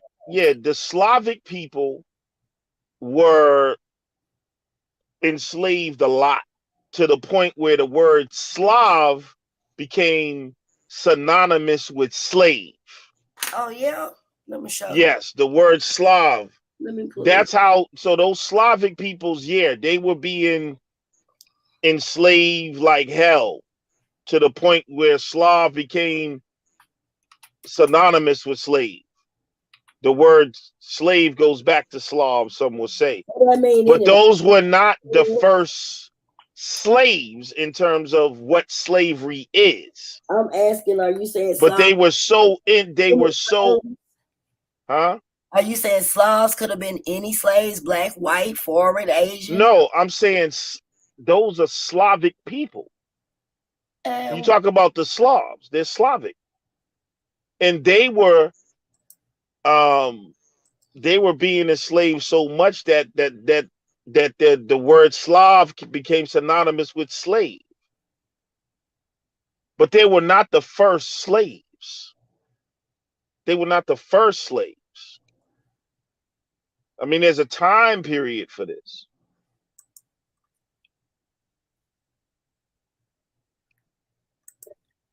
You see what's on the screen, Lex? Yes. Let me blow it up for you. When Europeans were slaves, Slavic people are European. And it was, but even that, you had. What article say now? What is the first couple of paragraphs telling you? Oh, I can't see that. that. It was more of them taken, and it's not because I'm trying to downsize what happened to my people. That's not what I'm saying. They were more preferred. This is what I'm saying. This is why you see these $5 Arab Christians. Hold on, what is it? I can't see it. They're more preferred than what? What are you in context of what? Read the first couple of lines for me, because I can't see it. All right, let me pull it up. Let me go. Because I know all about the Slavic being traded. I know all about new study suggests 1 million or more European Christians were enslaved by Muslims in North Africa between 1530 and 1780. Oh, that's a fact. A far greater number than had ever been established before. Yes. Okay. And I can tell you where a lot of that comes from. That's coming from the wars. There's a lot of things going on. So you have the wars that's still going on, basically is a continuation of the Crusades for the most part. So when Isabella and them finally kicked the Moors out of Granada in 1492, and so this allows for Europeans to start traveling again. But guess who's still on the seas? Who's pirating the seas? You know who that is? When they show you these movies of these white people talking about they pirates, no, those wasn't white people. Those were Moors. Yellow beard and hold on, sis. Okay. So there's a war going on the seas. That's what you ever heard the song "From the Shores of Malta, from the shores of down to the shores of Tripoli." That's the song the Navy sung. So you got these Islamic Moors that's still running the seas and the trade routes. So even when Europeans are trying to travel back and forth, guess what? They're still being taxed on the sea, which now we're getting into where all this maritime law, the stuff y'all be talking about, and waving the flag. Because when you traveled on the sea, you had your flag showed your status in terms of where you was able to pass or whether you had to pay taxes, what treaty you had, and all that. That's all Islamic stuff being ran. And then so you got these clashes that's going on between basically Muslims and Christians. When during that time, a lot of Christians are being captured and enslaved. But also, now this is one thing I will contribute to those who talk about we wasn't just slaves. There was a lot of prisoners of war.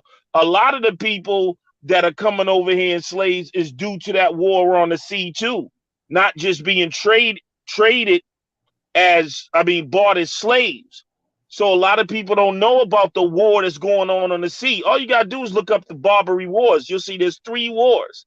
This is the reason why the United States Navy was formed, to deal with the Moors and the Islamic presence on the sea.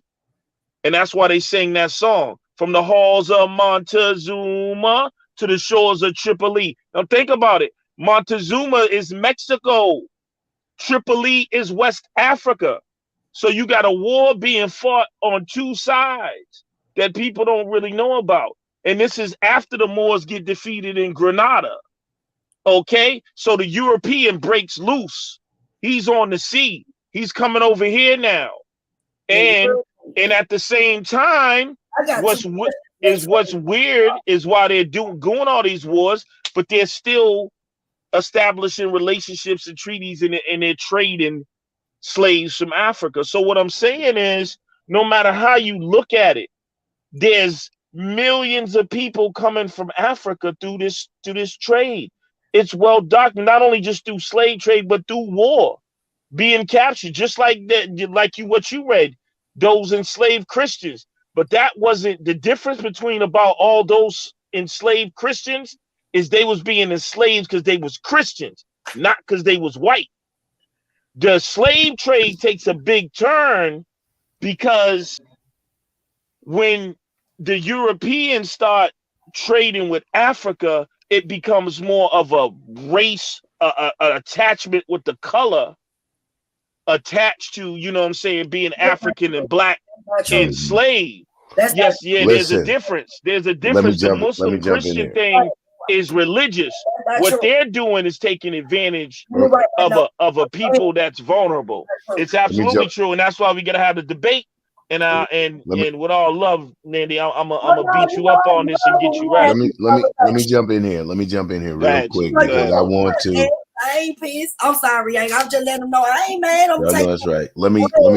I know you ain't mad, and you ain't gonna be mad after this spanking either. Because after that, we gonna hug, and you gonna be like, "Thanks, Lex, you got me right on that." But go ahead, Yanga. Okay. Now I just wanted to thank, man. I'm about to shoot out, man. I'm about to crash. A little man gotta get him up early, for school and all that. I want to thank everybody for the congrats and stuff like that, for showing out, sending out that positive energy like a mug, man, like a motherfucker. That I just picked up on. I'm still riding the high, so I'm gonna go. My bad, man. I didn't mean to come crash your party with all of this. We'll talk about this another time, man. Continue on, bro. I didn't mean. No, bro. Listen. I'm about to. Listen. I'm about to crash. This is a good talk. Keep the talk up. I'm crashing. I'm pulling out. I'm bailing out the party early, man. Great talk. I enjoy listening to y'all too. Listen, I'm out. Everybody, chat fam, I'm out. Queen. All right, guys. Appreciate you. Definitely, man. All right, man. All right, dark side. See you on the dark side, man. You know what I'm saying? We got our eyes on you, man. You know what I'm saying? We watching you, brother, and we so keep Queen, you go back. Do I need to click off? I'm scared now to click off. You in good company. Yeah. And I leave you okay. All right, fellas, man. Y'all be cool. I catch y'all on the flip. Yeah, Nandi's coming. Nandi's an honorary dark side already, man. You didn't know? Stop. Now I got some questions for you, Lex. First of all, let me ask you a question. You said that the Moors that came over here, and you said something about the white people, the Europeans came over here, but then you said you kind of contradicted your statement because you said, but it ain't no such thing as white people. Well, who were? No, I didn't say there was no such thing as white people now. But we both know there's no such thing as white people, right? Well, yeah, technically. I'm saying I would no what I said was the beef with the Moors and the Europeans, yeah, it was color, but they were like, y'all are Christians. All those white people that were enslaved, they was captured in the war. It's like these are Christians. You know what I'm saying? You could have been a black Christian, same thing, but most of them were white, but it was more of a religious thing. I got a question. Don't go too far. Mm-hmm. Question. What was the bloodline or cultural followings or whatever of Christopher Columbus? Christopher Columbus was shrouded in mystery. He was said to be a crypto Jew, honestly, and evidence would kind of point to the fact that he was a Jew. Okay, so did Christopher Columbus do business, or was he affiliated or have anybody in his family background that followed Arabic culture? Yeah, he was. I mean, he was in Spain. He had his navigators were Moors. Yeah, okay. Another question. The people that came over here when they invaded America, would you say that Islam and the invasion of Islam has been in America long before Christopher Columbus? I would say Islam was in America. Yeah. I mean, I found evidence that, you know, I can't really I just want say you to how far it goes back. I won't know if it's an invasion either. Right now, you're on the hot seat right now. So if you say Islam was already over here, that means the Arabic culture was here. So when Christopher Columbus came, yeah, everybody was over here though. Columbus finally actually came in contact with anybody in the so-called Americas. Let me ask you a question. Why was it mandatory for Christopher Columbus to be able to learn the Arabic language before traveling if he wasn't going to be dealing with Islamic or Arabic culture when he got to the so-called Americas or the Caribbean? I don't know any mandate that he had to learn the Arabic language before he traveled. So let me ask you a question. Was he speaking in Arabic when he came in contact with these people? There's some definite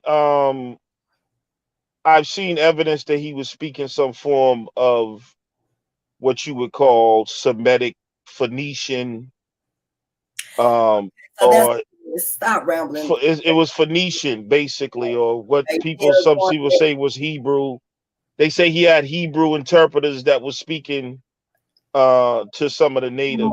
We all know what that language is saying of. Okay, that's Phoenician. Okay, so let's move forward. That's Canaanite. Move forward. Yeah. Let me ask you a question. Would you say that because I speak on the invasion of when the Arab Christians, the Arabs that camouflaged themselves as Christians in order to come over here to the Americas, because the Americas was built on a theocracy, which was Christianity. And would you agree that there was a such thing as an Arab Christian? Yeah, there was Arab Christians, yeah. And they was posing as white? Were they not posing as white when they entered Americas? No. No? No, I don't know. There's no significant that Arabic Christians was not posing as whites in order for them to come over here and infiltrate America to tear down the theocracy of Christianity, when this is what the original war started about, like you said, religion. And at that time, Muslims, Islamic, and all of that stuff has started to be forbidden over here because of the Christian theocracy that was built on America's soil. So if that was the issue with them, and they had to, in 1965, when they passed the freedom of speech and rights to practice religion, and they included the Islamic religion. And we talk about Noble Drew Ali and all of these people that was Moors and also Arabs that also brought the Islamic religion to the Americas. So I'm trying to figure out, were they white people or were they posing? You would probably have a better argument for the small hats than Arabs that was coming over here. You know, there was more small hats that were hiding their identity than Arabs, I would say.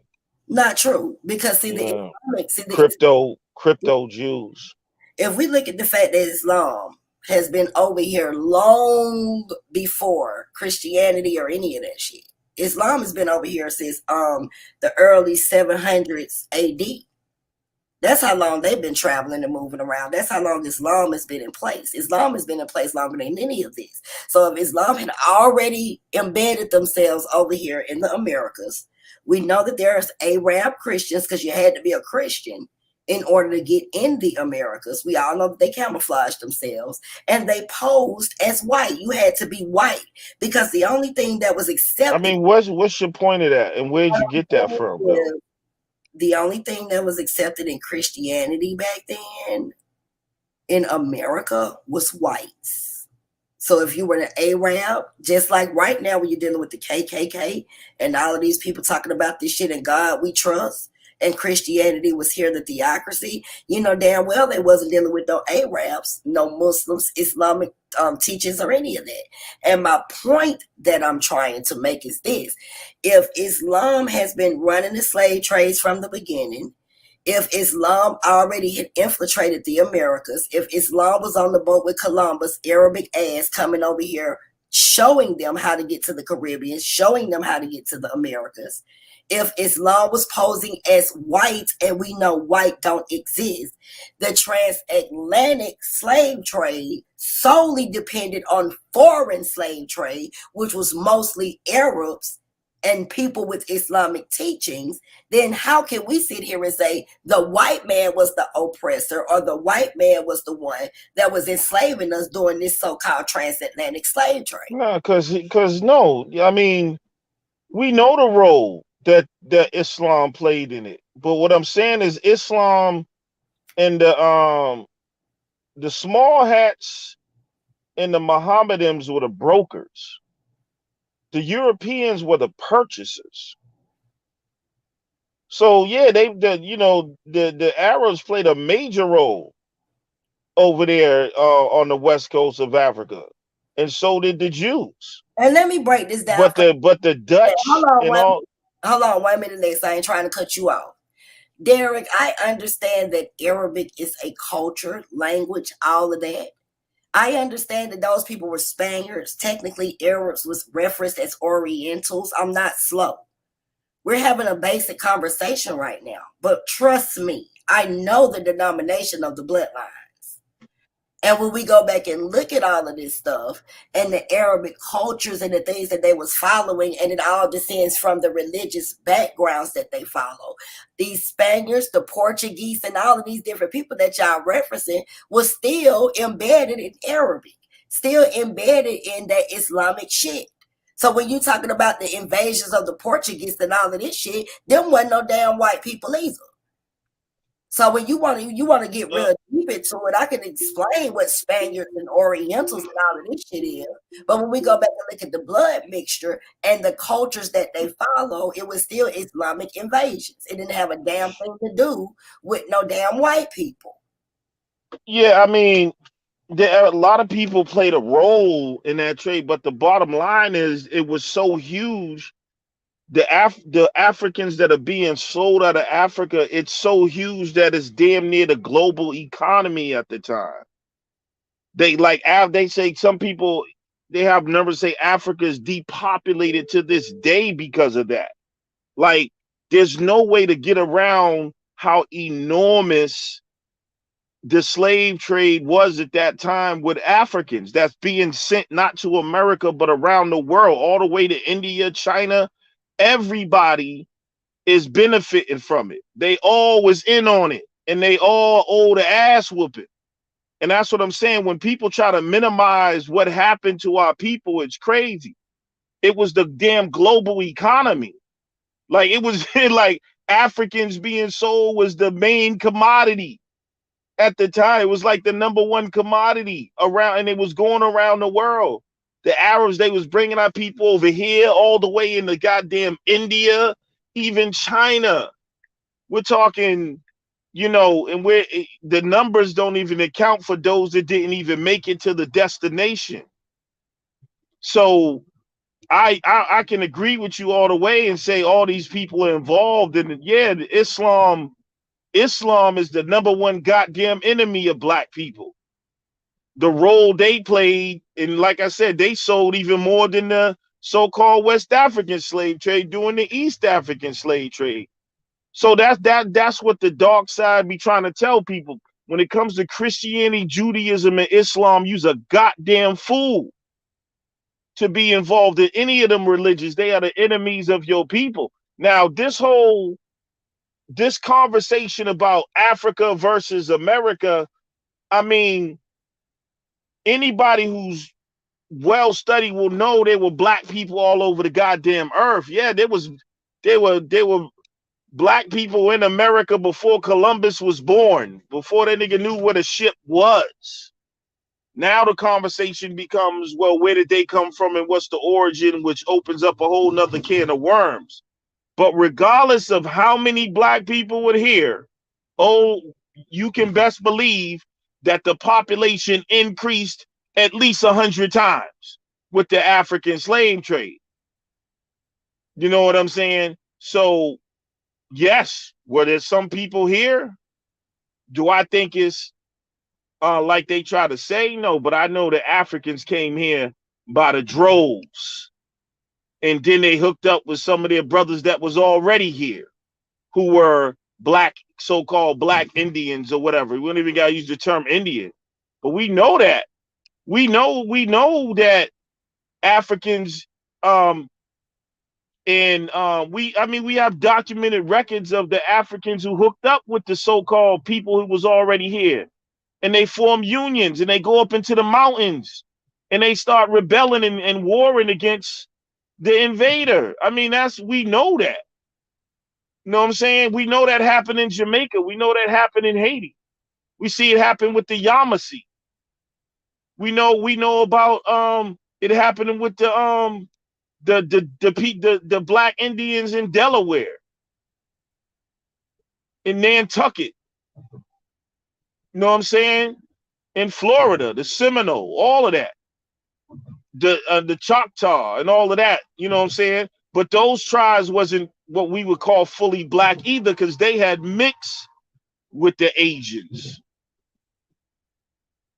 You know what I'm saying? So America was kind of multicultural, but there was a black presence, but then black people try to deny the Asian presence as if those people was not here for thousands and thousands of years too. The ones they call the Mongoloid, and we mix with those Mongoloid tribes. When you look at the Native American, you're really looking at basically a mixture of African and Mongoloid. Before the white people came. Then when the white people comes in, that's a whole new mixture. So I understand that America's history is way more complicated than people try to make it. You know what I'm saying? Like it was America is probably one of them, they hide a lot of the history. Like no one knew about it. You know what I'm saying? That everybody knew about the Americas. Except the goddamn Europeans, maybe. You know what I'm saying? Everybody else was coming here. The Egyptians came here. The Greeks and the Romans and everyone knew about the Americas. Even the Semites knew about the Americas. That's how they got their asses over here. And you got the Phoenician artifacts and languages over here, or what you would call the Canaanite people. The Cushites was over here. And the little people was over here before all of them, the Twa people. So, it can get complex, but Yeah, we the cannot, Twa is the one that you can find everywhere, bro. right, but Globally, we you can find cannot them. diminish what happened in Africa, man. It was the global economy, man. It was a big event. And everybody, it's just like now, you know how they say what goes on then goes on now. When you look at what's going on in black neighborhoods, right? You see all these people still in on it, right? Even though they ain't the best of friends, but who's in the neighborhood? The Chinese restaurants, the Arab chicken joints, white people owning the property, and they all in on it. It's the same thing they was doing with the trade. We cannot minimize that, man. They all was taking part in it. They all got together. So, whether if you were indigenous to America, even if you was a black person indigenous to America, I'll bet $100 for every drop of African blood in your body. Hold And on. I guarantee I get about $100 grand. Hold Because on. you're gonna have that African blood in you, those African genetics. I'm finna let you go. I'm gonna let you get right back. Derek Witherspoon, you see what's on the screen, bro? You see this? And this shit been going on since the beginning of time. They even doing it now in 2022. See. Dude says small shit. And you know another thing that people kill me with? The ship argument, right? Right. But listen, they'll try to say, well, no, they couldn't have brought all these people over here on the ships, but then at the same time, they say all these other people came over here on ships, and all these white people came. Everybody else can come on ships, but the Africans. You know what I'm saying? I was talking to one of these Abo dudes, and he said, "Oh, they brought millions of Asians over here." You know what I'm saying? On ships, though. The only time they make the ship argument is when it comes to Africans. I don't get it. You see what I'm saying? So it's just a lot of stuff that's kind of crazy to me. Like, there was warships, there was cargo ships, people were traveling on ships, so there was plenty of ships to carry people around in. Like, that's a bad argument. It's just a bad argument. The ship argument. Oh, how did where's all the ships? You know, like, that's ridiculous. Like, where you expect them to be? Like in a ship graveyard somewhere? Like, I don't, you know what I mean? Like, how did everybody get over here? What happened to all the ships that people traveled on? We don't have those ships. Like, they've been broken down or turned into something else or wherever. But nobody has like ancient ships from forever to say, oh, as proof. But we know they was traveling on ships, so people got to stop with that ship argument. They got to come with something else besides the ship thing. It's just a terrible argument. And I got a question. What the fuck is native black? Because we all know black is a culture that was made up. What the fuck is native black? Make that shit make sense, Derek.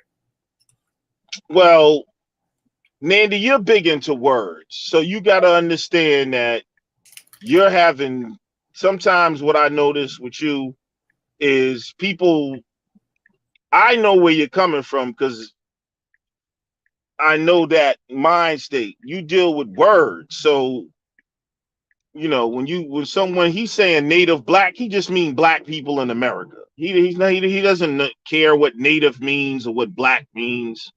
You understand? Most people don't understand the power of words as you may do. You understand that words cast spells and you misuse them shits. You could be cursing yourself without knowing it. So I know you deal with that type of shit. Other people are not dealing with that shit. They just saying shit.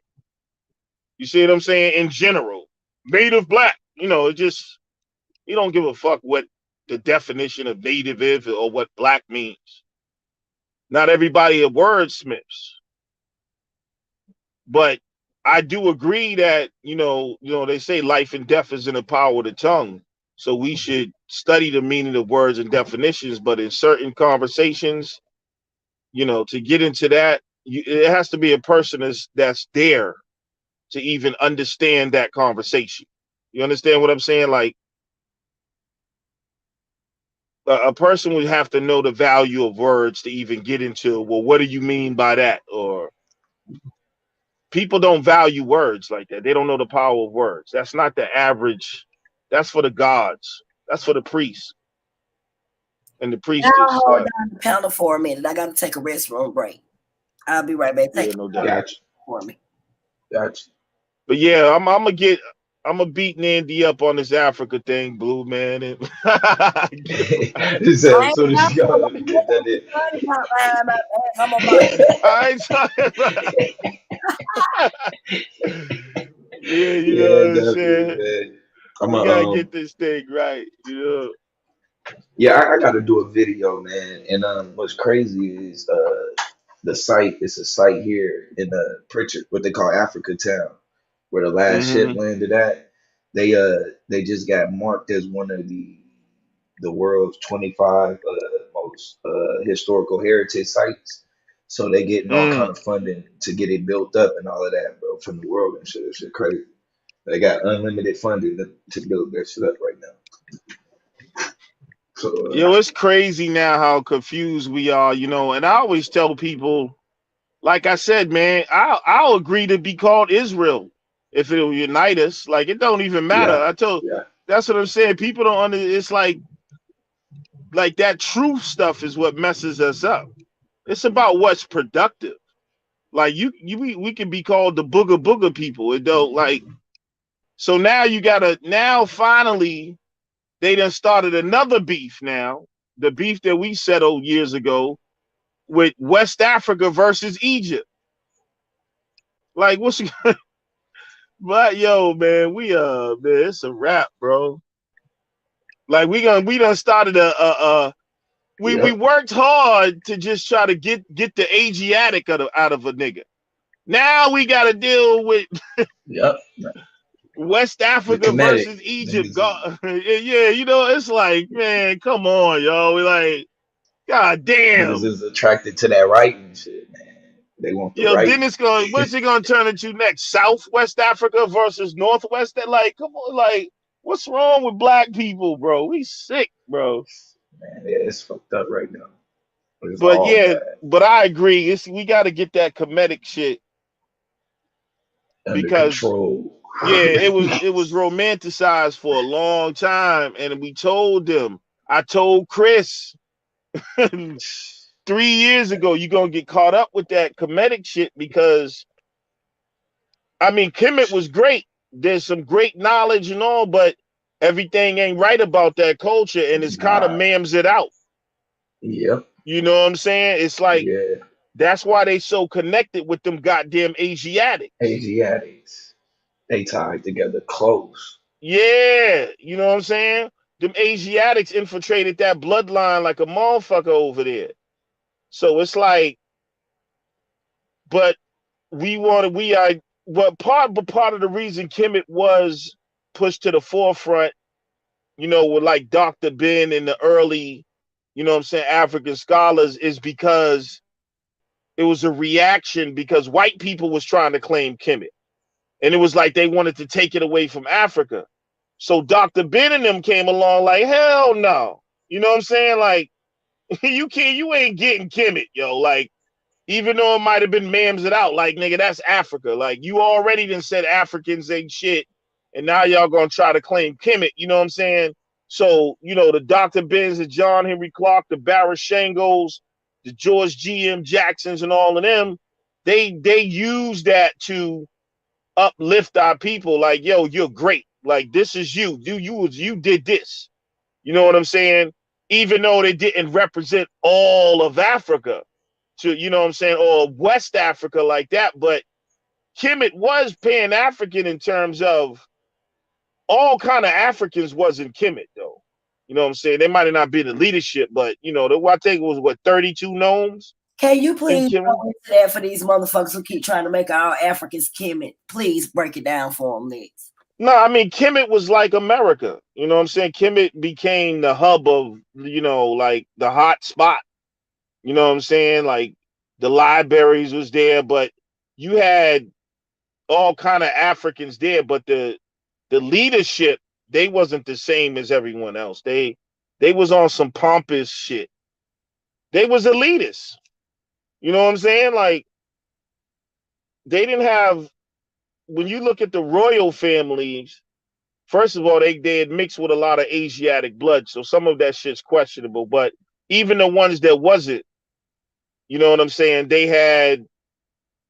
kind of had this elitist type shit. You know what I'm saying? But nah, Kemet wasn't all of Africa. But some would argue that Egypt is the climax, you know what I'm saying, of African technology and science. Because what happens is the people are traveling from the south up the Nile. So along that travel, as things advance, you know, they end up in Egypt. You know what I'm saying? And it becomes like a hub. It becomes like the hot spot. You know what I'm saying? So, and then it's a major trading point. You know what I'm saying? But Egypt changed over time. The original Egyptians were Kushite Nubians. They were real Africans. But then Egypt started getting involved with them Asiatics. And so the when they start intermarrying with them Asiatics, then that's where the confusion starts. And then all this beef over bloodline starts. And then, you know how people say, well, the Egyptians enslaved the Nubians. So, no, that's not how it happened. The Nubians were actually trying to check the mixed breeds because the people who took over Egypt were mixed breeds. So when you see that beef happening, and what's her name lays this out strong in his book, The Destruction of Black Civilization, Chancellor Williams. When you see that beef happening, Nubians are like, yo, you dudes is like bugging. You know what I'm saying? Like, first of all, you bringing in all these mixed breeds. Y'all are sitting on a throne, and you know what I'm saying? So there's a bloodline beef. And we see that even with the Hyksos. You know what I'm saying? That's when like Amos and them rose up and kicked them Hyksos and all of that out. But yeah, I was a lot of, from what I know, there was a lot of different African groups in Egypt. You had 32 nomes, but Egypt was not all of Africa in terms of, it was cultures that were very different in a lot of ways. So you just can't be anywhere from Africa and claim Egypt and claim to be an Egyptian. You know what I'm saying? You can claim it as an African civilization, so-called, but and there is some evidence that Egyptians that might have some of them migrated into Sudan and down into West Africa. So yeah, some of us may have some Egyptian blood that's coming in from the Sudan. You know what I'm saying? When they moved the original people out of North Africa, they run into the Sudan. So you want to see the Egyptians, you got to look at the people in the Sudan. Those are the people they got ran in the Sudan, and then you got a difference between North and South Sudan and all that. But West Africans are different people. That's why over here we say hashtag Mud Hut Gang. We proud of the Mud Huts. We proud of the voodoo. We don't need to claim Egypt, the pyramids. We love the forests, the natural living, the mud huts, the chicken blood, the voodoo, running around half naked, all the shit that people are ashamed of. We embrace on the dark side. That's why we say Mud Hut Gang, man. Mud Hut Gang, chicken blood, drums and dancing around the fire. We got to be proud of that, man. Facts. I don't know what be wrong with people. That's why I said that. I don't know. I feel you when you said with the words. I get that a lot. You know, but I just feel like until we lose some of them chains, like you said, some of these words, names and things that we identify with is keeping us in bondage. That's why I go so hard on the black thing. Because a lot of stuff was created, you know, to keep us away from finding out our original cultures or bloodlines and who we really are in order to take back what's ours, because they ain't gonna never give it to us. Like that Ado shit, Aboriginal stuff, I don't get into any of that because we begging. That's begging ass niggas.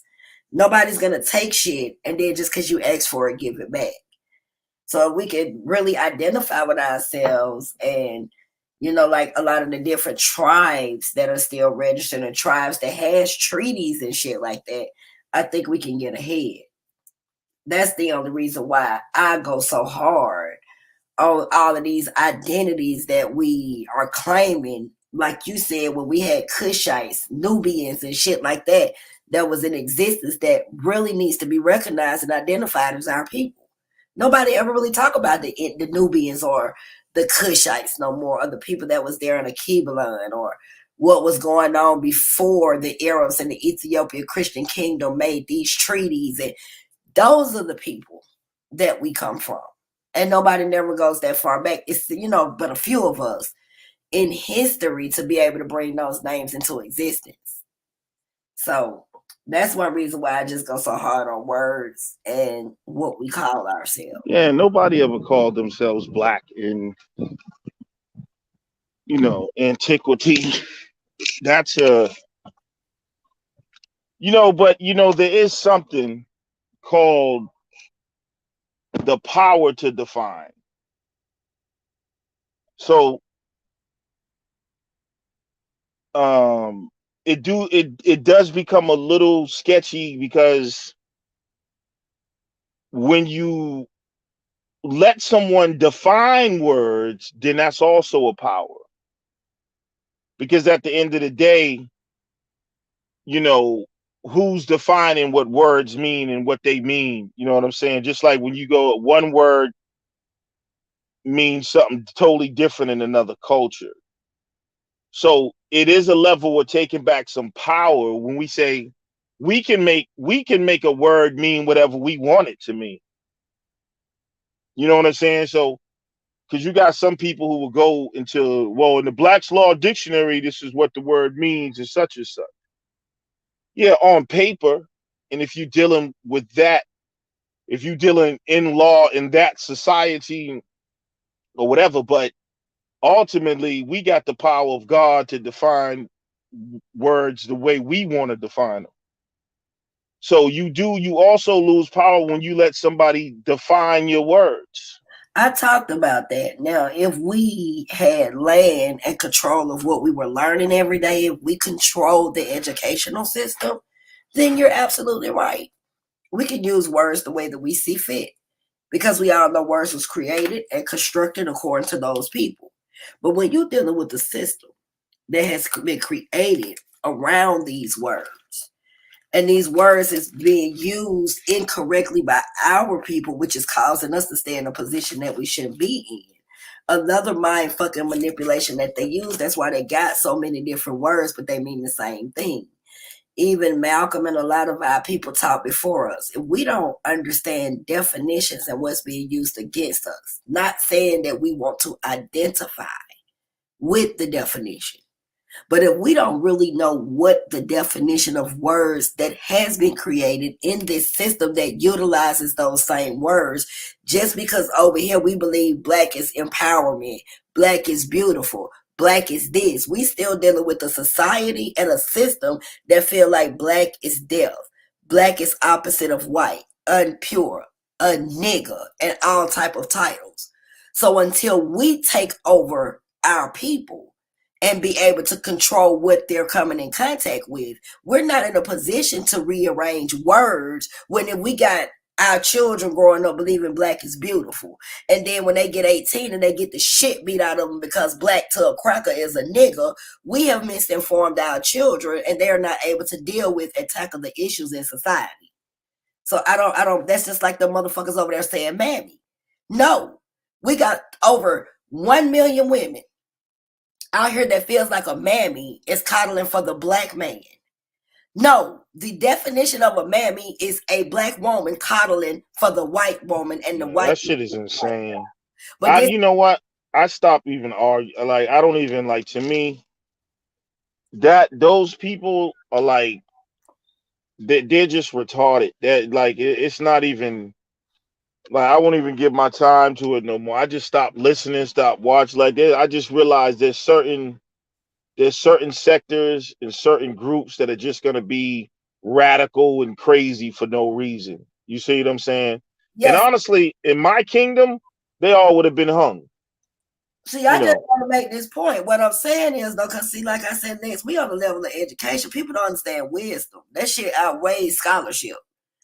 When we looking at this situation in society, the white man and the system has already put out the definition of a mammy. Do you know how many of our grandparents right now who hated them mammies that was in the house will have a problem with the fact that we decided to change the definition of the word fuck?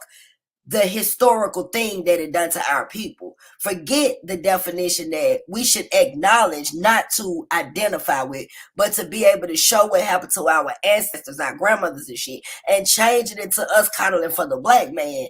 That was the problem. So that's what I mean by the reconstruction of words. That's when I mean, I get you. And they didn't but that type of reconstruction is not even empowering, though. They made it that they took it and made it even more destructive than it was from the beginning. You know what I'm saying? Like, there was no honor in being a mammy anyway, but then you're gonna take that. I think that's a little different. Like, and I hear what you're saying. Like, you just can't, in the real world, you just can't change a word. That's interacting with the matrix. But at home, we can do what the hell we want to do. You see what I'm saying? Like, in Nandi'S house, you can, whatever words you want. You know what I'm saying? I hear you. But in the outside world, no, we cannot change the definition of words for the world. But among ourselves, we can have our own understanding. Just like when we say nigga, like, that's in-house. But I don't like, one thing I hate is when I'm out in public, I don't use the word nigga around other groups of people. But see, and I see people do that all the time. Let me say one thing with that. Let me tell you why. Because these, in our minds, mentally, regardless of us saying we never ignorant getting goals accomplished, when we go in society, we know what that word nigger, ER, means.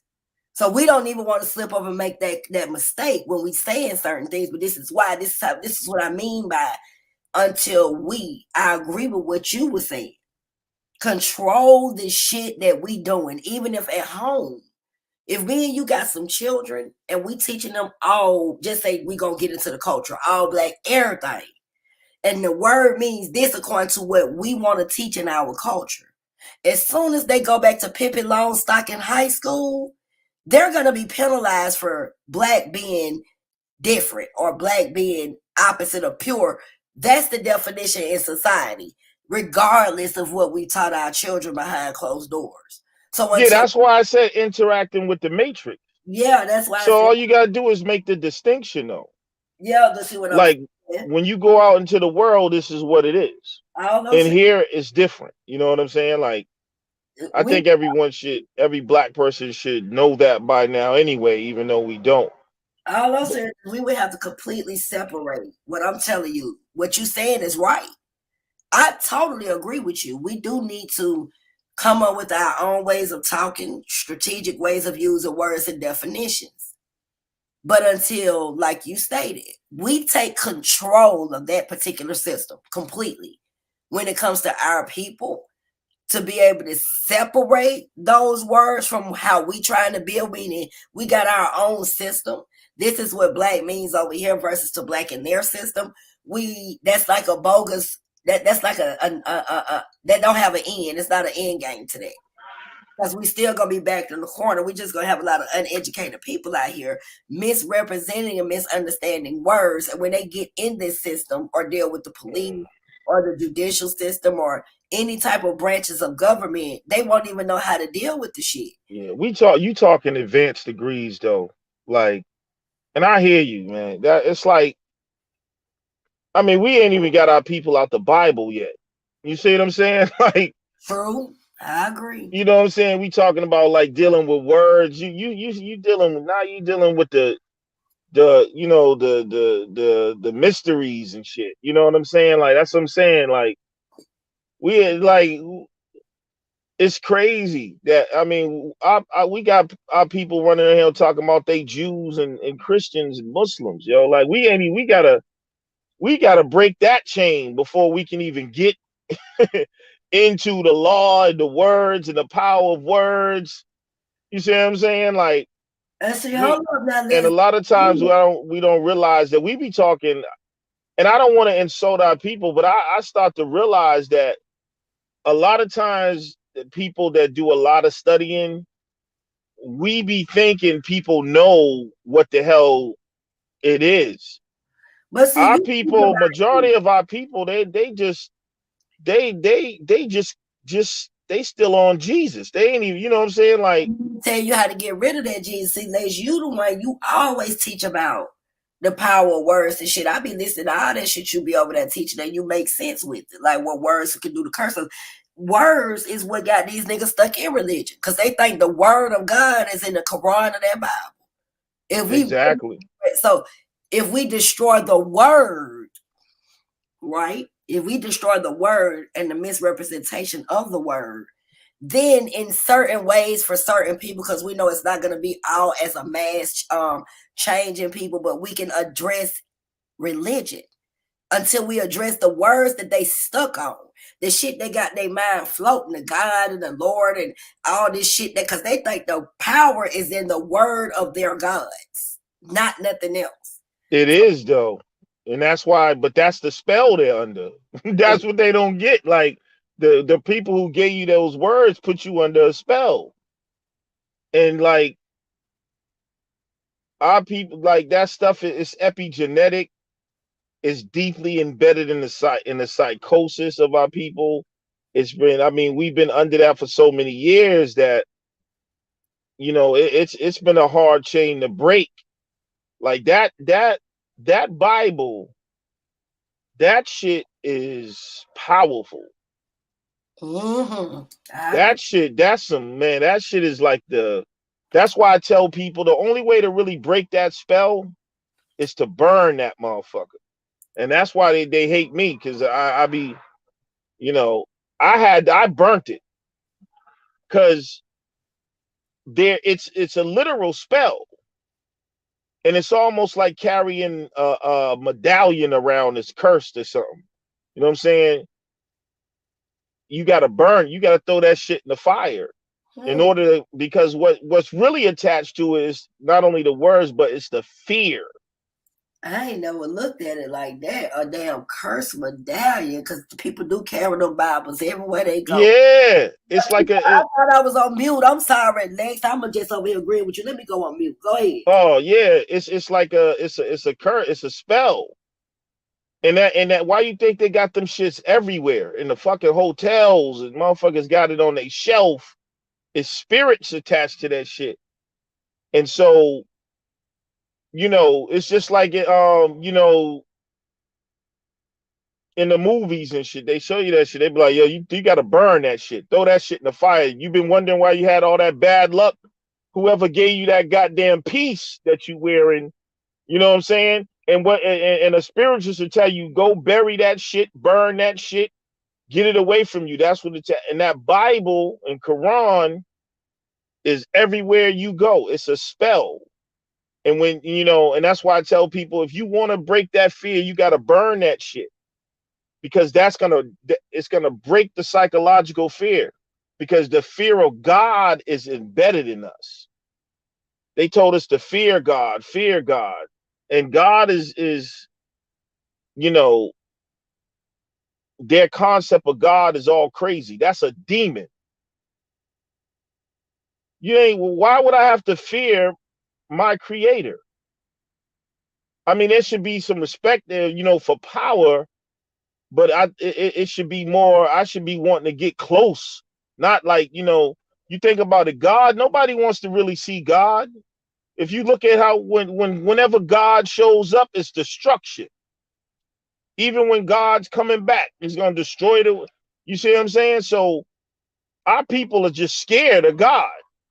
Even that's why, even though sometimes they know the shit they talking is bullshit, but they say, well, I'd rather take this chance and believe in my illogical bullshit than go to hell. So they have the fear of God and the fear of death and the fear of the unknown, which shuts off the higher faculties of reasoning.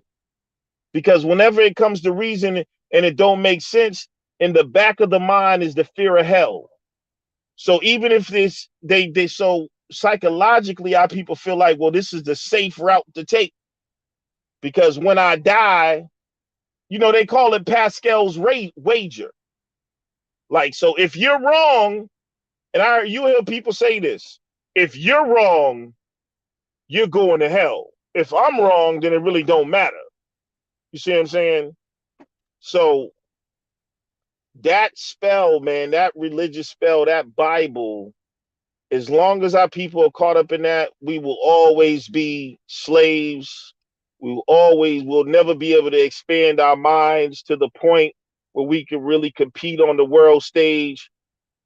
As long as you got niggas running around talking about they Jews, Christians, and Muslims, they will wear the badge of a slave and have the fear of God forever. The first thing that a people have to do in order to liberate themselves in their minds is get rid of the enemies, religions, and thought process.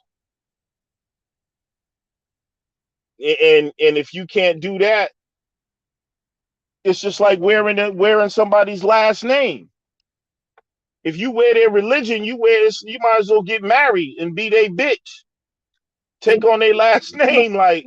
Tonight, keep talking. You speaking fast. Keep talking, Liz. I'm sorry. I just had to say that. Yeah, you might as well get married. You another culture's bitch, basically. You they hoe. Like you'll never be respected.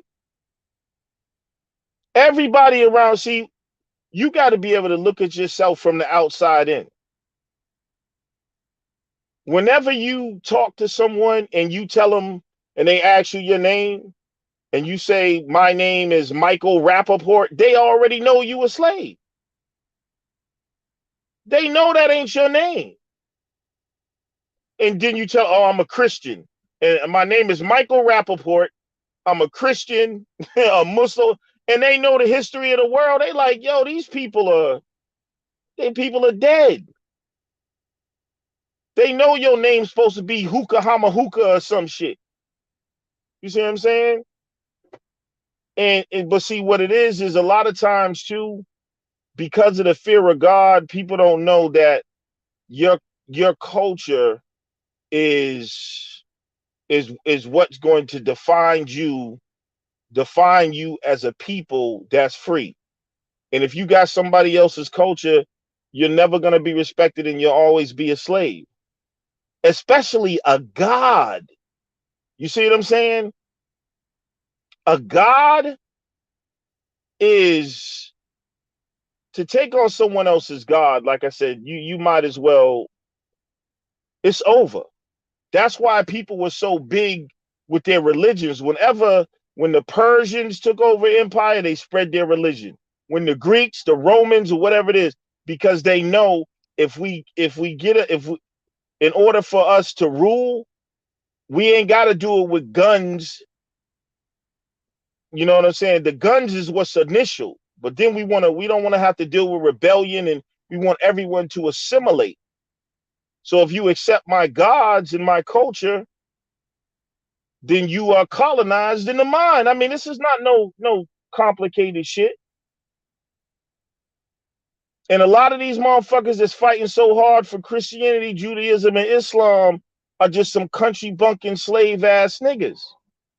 They don't get it. They've been with the Bible so long and so in fear that they will never wake up and realize, like, yo. And that's what's gonna make you great, when you can really make that decision.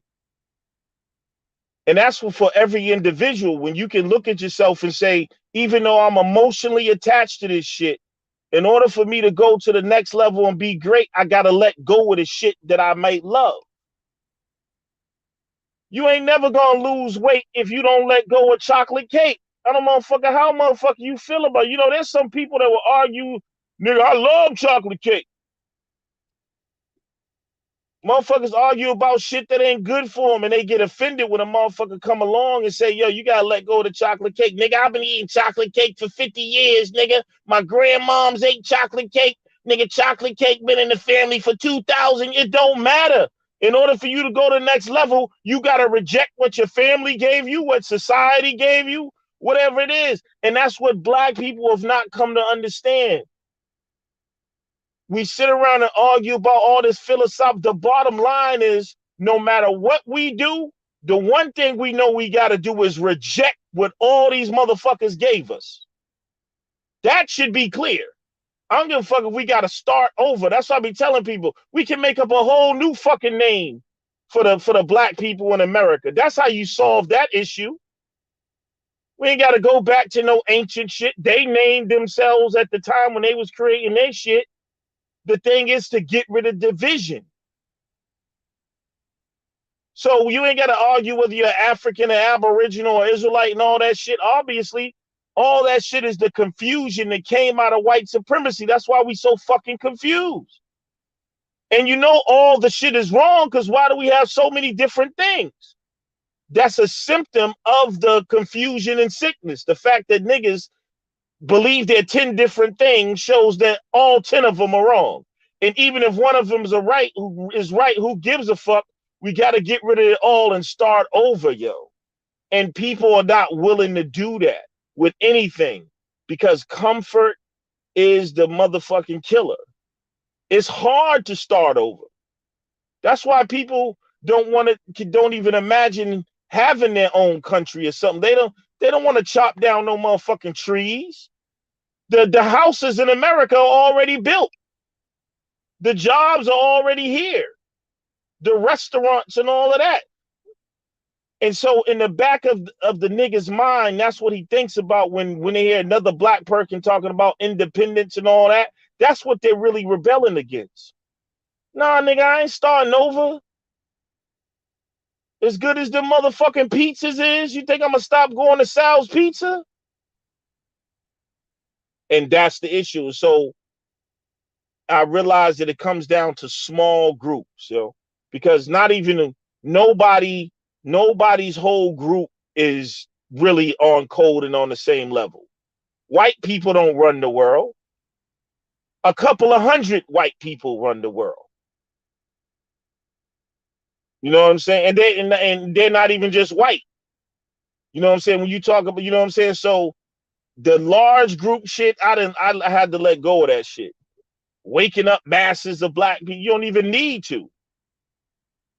Because one badass educated motherfucker know what it is stronger than 10,000 motherfucking slaves. And when I be watching people over and over, and it's amazing to me how low level and dysfunctional this shit is. And when I say this shit, people act like I don't know what I'm saying. Nigga, if we're fighting over Christian, Muslim, Jew, Aboriginal, Moor, this and that, what is the wise thing to do? What would be greatness? And I always tell people, if you want to see God, throw all that shit in the garbage and come together. That's when God will show up. That's when you'll see the power of God. But we stay in the confusion. Old Testament, New Testament, Christian, Muslim, Jew, even amongst the motherfuckers that are woke. The Israelites think they're woke. You're a bunch of fucking confusion. You can't have the truth because you ain't free. Your own book says the truth will make you free, but you niggas is arguing over what is the Old Testament, New Testament. Who's the king? King David or Jesus? The law versus grace. Like, so God is confused, you motherfuckers. And then, so that's how we know who the deity is. See, the cure to the poison is in the venom. And right in their book, it says, God is not the author of confusion, but they're all confused. How you the nation of Israel and y'all niggas got all these different camps? Y'all ain't built one temple that you can own nothing. How you the Christians are the truth when y'all got all these denominations? How's the Islam the truth? If that means whoever this God is fucking with you. You know what I'm saying? It's a fucking asshole, obviously. Because it could end the confusion and the arguments in 30 seconds. So why does this deity allow you to continue to be confused? If it's not confusion itself, if it's not a demon, you wouldn't even sit there and watch your children argue about some shit that you knew. You'll come in the room and be like, let me settle this argument. Boom, boom, boom. Here it is. Okay, argument over. But this deity is an obvious demon. And because our senses have been so null and dumb, it's so simple. It's right in your face. If we had the truth and all these motherfuckers are so smart, there wouldn't be shit to argue about. There'd be nothing to do but show the power after that. I ain't got to tell you the truth. I'm going to just show you the truth. You see what I'm saying? So the fact that we have to argue lets us know we're in a state of confusion and sickness. So whatever we've been doing, it's all wrong. All of it. It can't be right. All of it. Not every single piece of it, but for the most part, you know, when you running into something and you engage in something that's powerful and good for you, it does the right thing for you. The results speak for itself. So why would we continue to fight and die over some shit and fight with each other over some shit that hasn't worked and is outdated? That shit is insanity. So we're literally insane. You know what I'm saying? And honestly, I'm going to tell you, Nimrod is the last hope for black people. I tell y'all, science, technology, engineering, and math. And to create a whole new culture, we need a new book. You know what I'm saying? We need the way you get rid of division is just create the same way. Like if you look at motherfuckers talk about Kemet, well, who named Kemet? At one point, that means that name or whatever you want to call it, they created that culture. They created those deities. They or whatever for their time and for their culture and for their survival and thrival. Black people in America don't, for some reason, don't want to do that. Just like everyone else did. You know what I'm saying? And I'll say that even for the African shit. We can't go back to that shit. Even though I embrace the ancestry where I come from and I believe in the voodoo culture and all of that, but we even got to exceed that. And actually at this point in time, with our experience and what we've been through, we supposed to be the greatest and most unified people on earth. And that's the shame about it. Because you become as great as your pain. And nobody has experienced more pain than us. But the sad thing about it is our pain hasn't turned into greatness, and that's crazy. I mean, as great as we should be. We should be the most unified people to ever live since we was the most divided. And that is the lesson learned. And then you're supposed to look back and say, what divided us? Oh, religion divided us. Oh, this divided. Okay, we're throwing all that shit out. So this shit will never happen to us again, like the Jews said. After Germany, they said never again. They learned their lesson. And now they say we're going to be the aggressors. Not saying right or wrong. It's like, man, but America and religion and these motherfuckers, man, you got to give them their credit. Like the psychological shit that they put on us is some badass shit.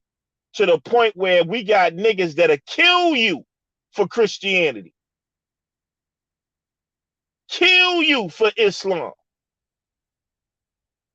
And the Bible and the Quran. And will actually side with another motherfucker just because they label themselves that. Even though that's the shit that fucked us up in the first place. But when I tell motherfuckers to come to the dark side, they get all spooky and scary. But these people have been telling you that you were the dark people. Telling you that you were the Satan. They telling you where your power is. You are the prince of darkness. You're the primordials. You're the one that comes out of the darkness. All that shit is yours. And that's the shit they're using on you. All that occult shit. While you doing all that Christian shit, them motherfuckers doing rituals and using the shit you used to do to cast a fucking spell on you.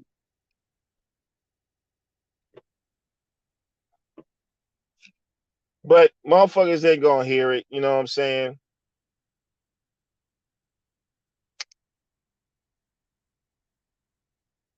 Oh, I'm just listening. I'm taking notes. The chat listening to you. You on fire. I Yeah, like we are the dark. Yo, that you talk. You go ahead, Liz. You got the floor tonight. I ain't saying nothing. Go ahead. and that's why I be trying to break the chain when we say the dark side, because we know you motherfuckers hate darkness. And that has to do with the self-hate. Just like you was talking about the words, black is associated with darkness, so-called, and darkness is associated with evil and the devil, but we're dark people. And they got you into the worship of light. And light and white go together. So when people talk that shit about, you know what I'm saying, they don't, because light and dark, because when you talk about light, you're only talking about an aspect of the electromagnetic spectrum that you can see. But light can be blinding.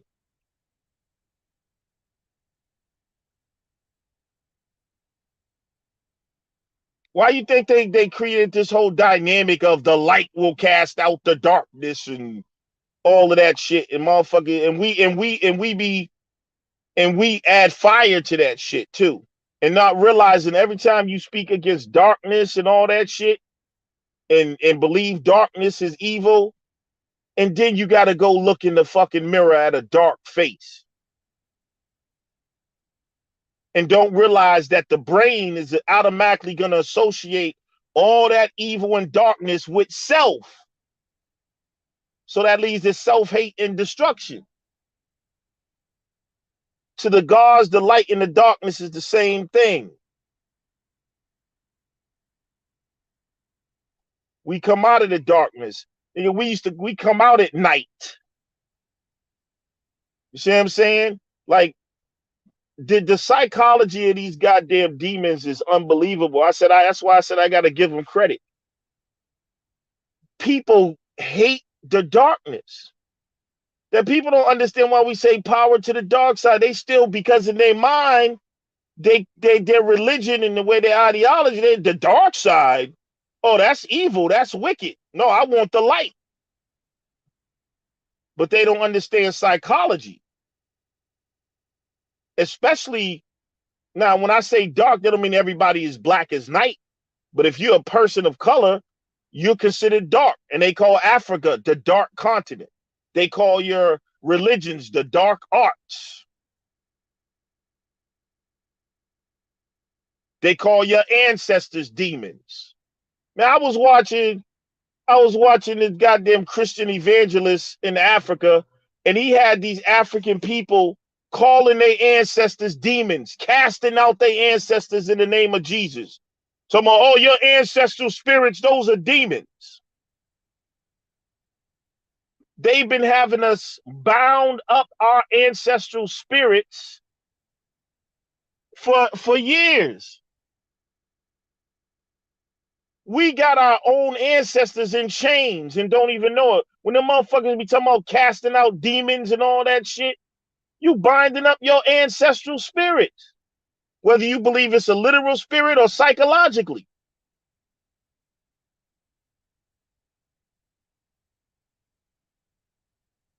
Yeah.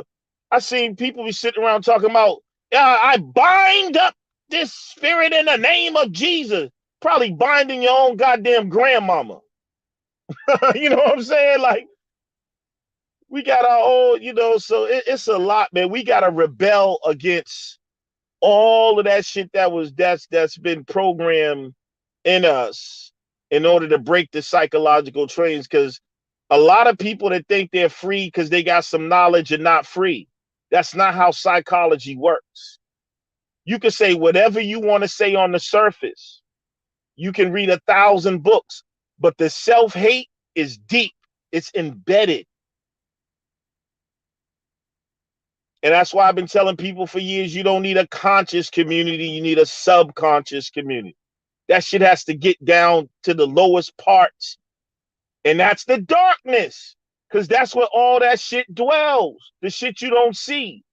The insecurity, the self-hate, the epigenetic psychology that's been passed on for generations. The pain and the hurt you felt when you was a kid. The shit you heard in your mother's belly before you was even born. That's the darkness. That's the depths of hell. That's the place you got to go to clean that shit out.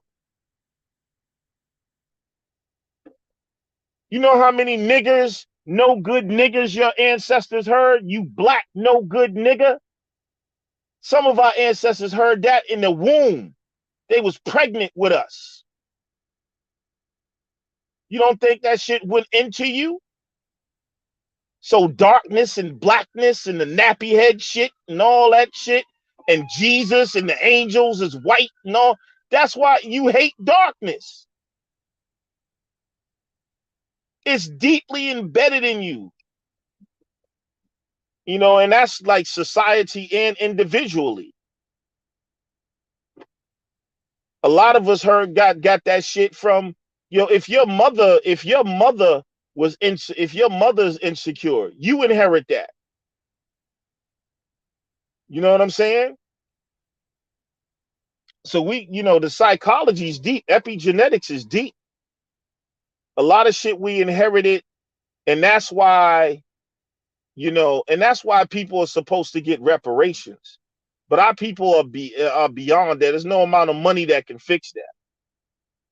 And a lot of people say that, oh, you black people make excuses. Nah, man, there's no excuses, man. We've been fucked up psychologically, epigenetically. That shit has been passed on for fucking 500 years. You ain't gonna break that shit in 20 days. We just now, if you look at what we doing now, even in all the confusion, this is us just fucking waking up almost. Like just even realizing that we sick. But the rate we going, it may take another 100 or 200 years for the new babies to be born without the psychological hangups that we have. And that's why I talk about the dark side. And that's what that represents. It's to break that. When you embrace darkness, you break that psychological self-hate and that association. Because the mind makes association with words and the mind sees in pictures. So you hate Satan, but in your mind, Satan is associated with you. Isn't he the dark one?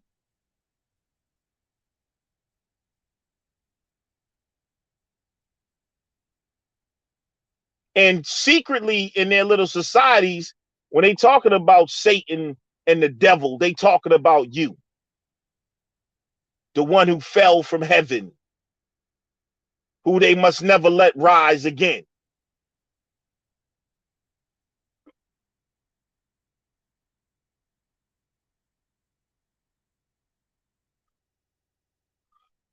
But I gotta get ready to lay it down, Nandy. Y'all got me going on preaching a goddamn sermon here. No, I appreciate you following through. I'm finna close out myself. But when people teaching and speaking the right stuff, people need to learn how to fall back and let them get it out. I like when you come on the show. No doubt. Peace and love to you, Nandy, man. We talk again soon. Peace and love to you, Max. Thank you for coming. Oh boy, we be having some powerful people pull up in the camp. That's why I like it over here. Oh, I'm gonna go ahead and close out. I want to thank all my people who held it down with us tonight. Again, congratulations, brother Yanga. 145 SVDL in the building. Great work, Madon. Yeah, you showed out tonight. I like that. Y'all, that was a fire debate. Very interesting, intense questions. Great job for both of the debaters. Yes. I'm gonna get into more of my Arabic stuff tomorrow. Y'all know it with the slave trades and everything. Cause like I said, Suave and Scheme has their debate tomorrow. The one that I was supposed to do was Suave. So I'm gonna sit back and see how he does on this. Yeah, I want to see how he does on this. This is gonna be very interesting. Very interesting. So I'm gonna see you guys later today. Put my little information out there on certain things when it comes to these slave trades, which I've already given up a lot tonight, what I was going to use in my debate. The slave trade was definitely a triangular sector. It was the route when they're talking about transatlantic. Saharian. That's because they went through the deserts. All of these slave trades have the same shit in common other than the numbers and, certain things that I'm going to bring out tomorrow that we can show that was harsher than this so-called transatlantic. But when you really look at the names of the slave trades, it was only according to the routes that they took. And that's what it was majority of the times, the routes. Now, when you identify the conditions, you have to break down the different denominations of slaves. Everybody just was slaves, period, is what I mean. If you was domestic or indigenous servant or, you know what I'm saying, it was you was treated differently depending on what level of cooning you was doing. Let's just say that.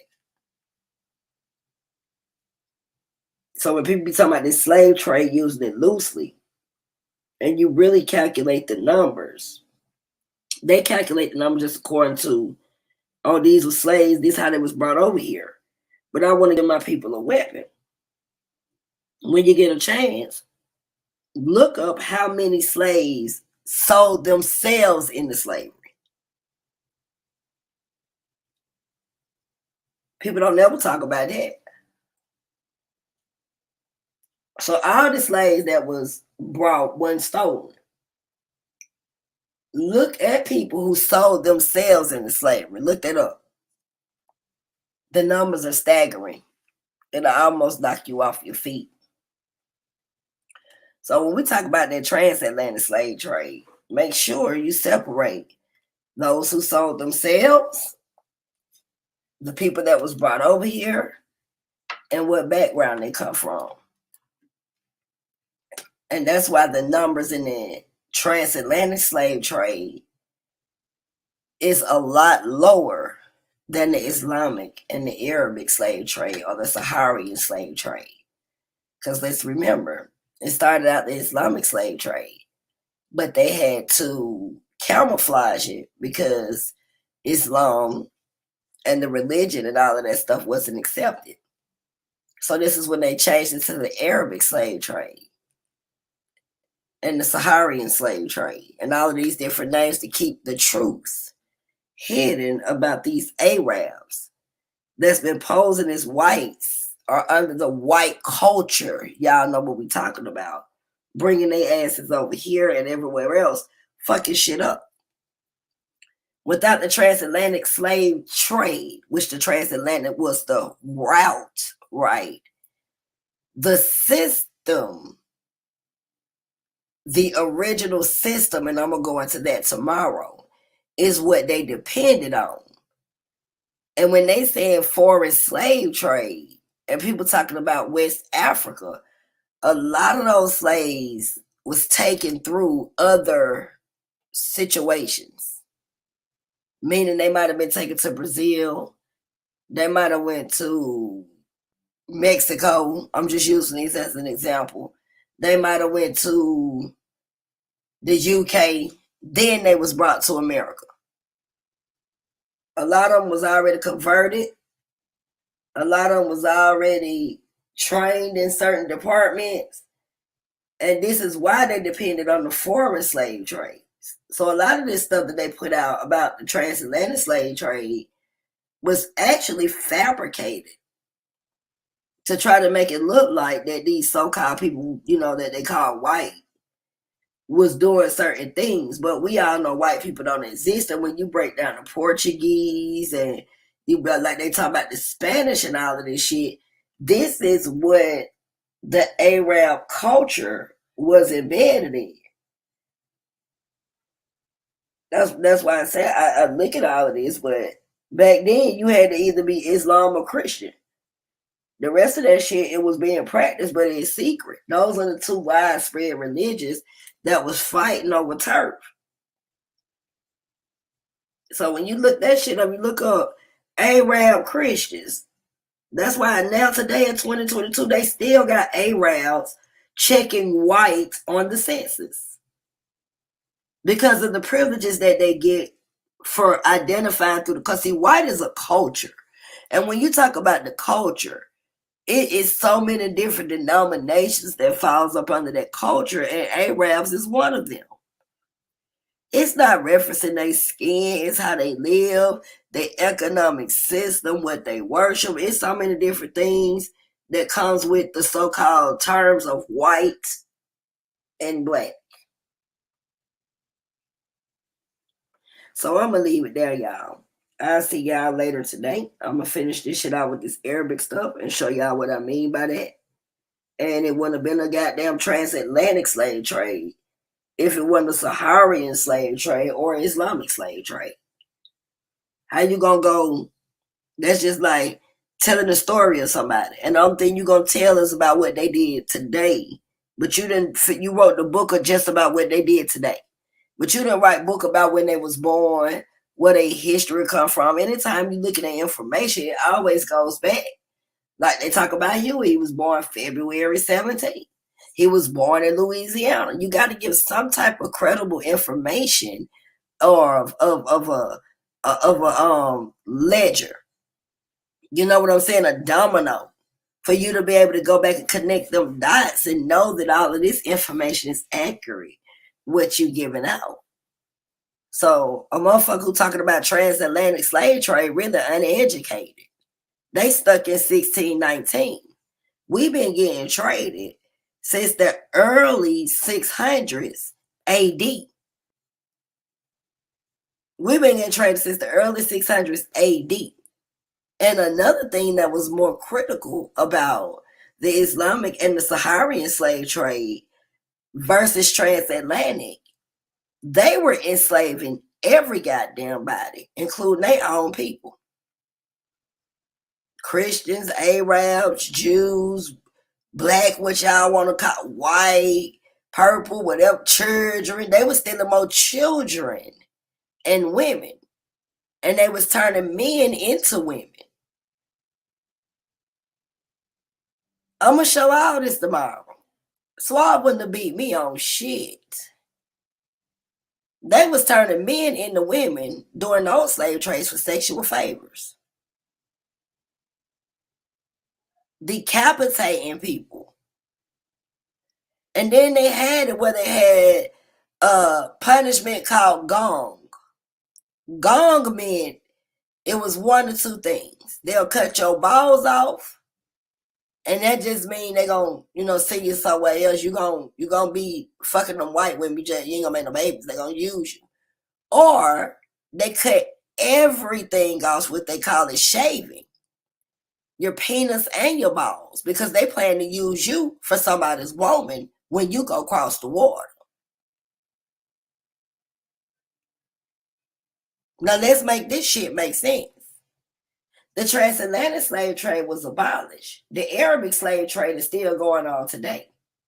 They got sex slaves right now in ISIS and different parts of Arabia and Assyria, where they giving little black kids and white kids and some of their own kids as gifts. As slaves, they gifts. They giving out gifts, these birthday gifts.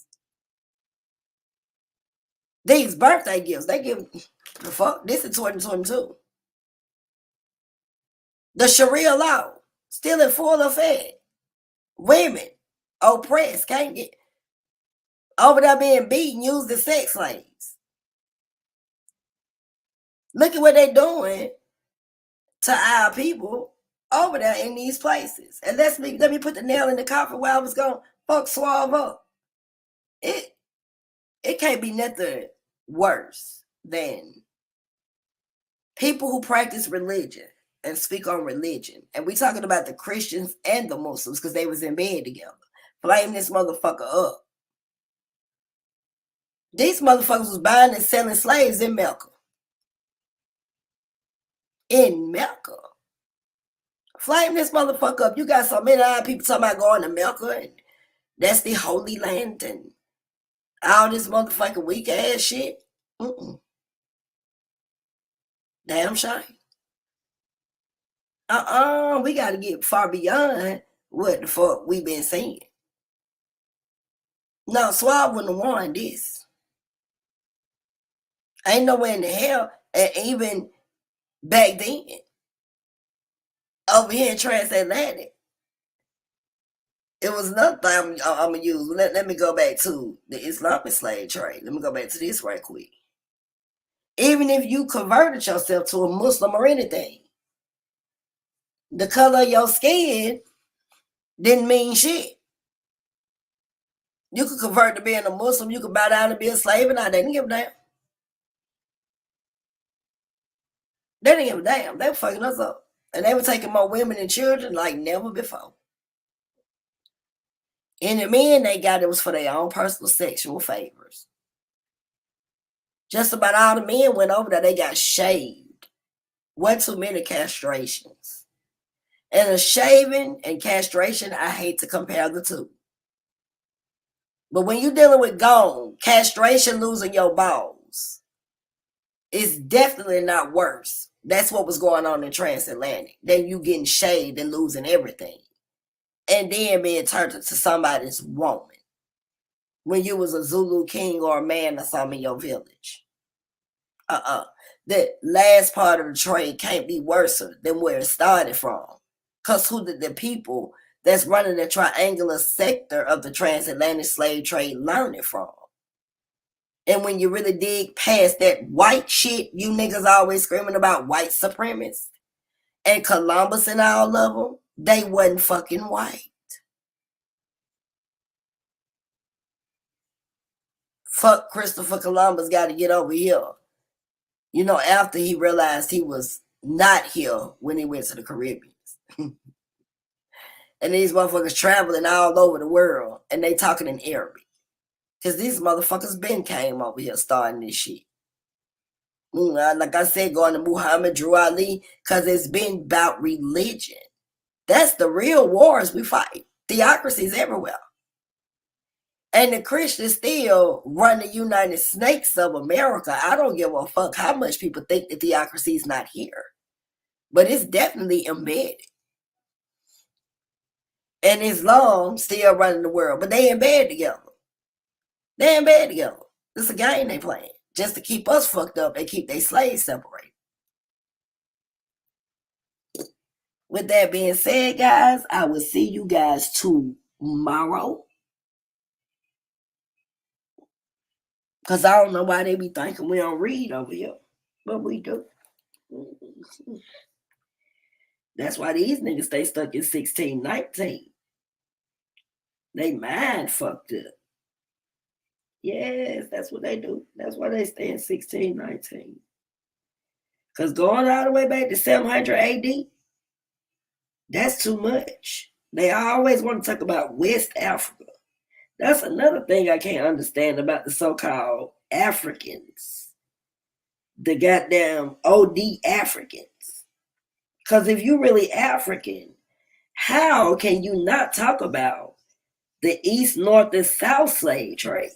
How can you only talk about West like that's the only part of Africa niggas was at? Make that shit make sense. How can you only talk about a part of the slave trade? This will let you know motherfuckers really don't read. Ain't no way in the hell I could just start at 1619 when folk been took long before that.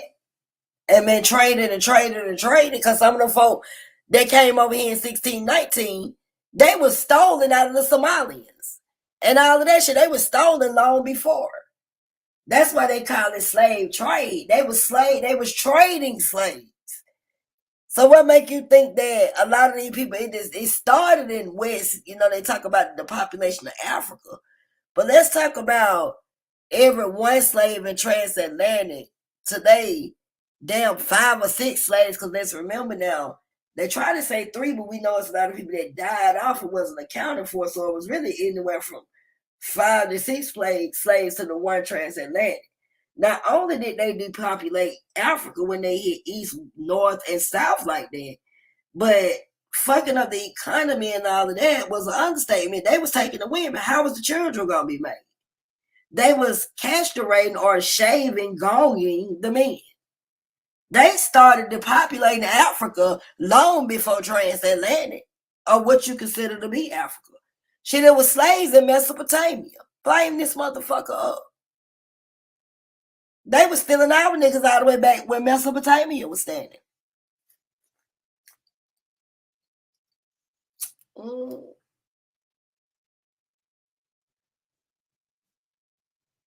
And get what? It was in the name of Islam.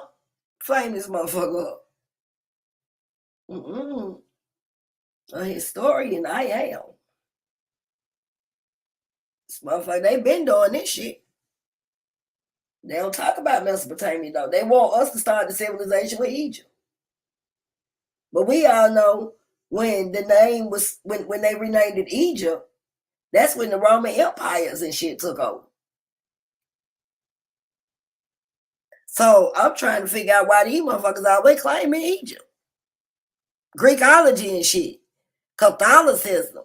Christianity, truth be told, was roaming around Egypt back then. These motherfuckers are crazy. That's why I said, Swan false. You a limited edition. You a pocket-sized dictionary. Motherfucker, I'm a thesaurus you need to read with a magnifying glass. I got so much information in it.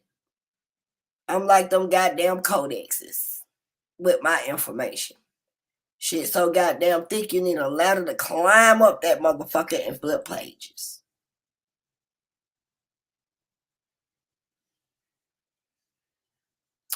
All right, people. I'm closing out. Nandi's going to get her some sleep.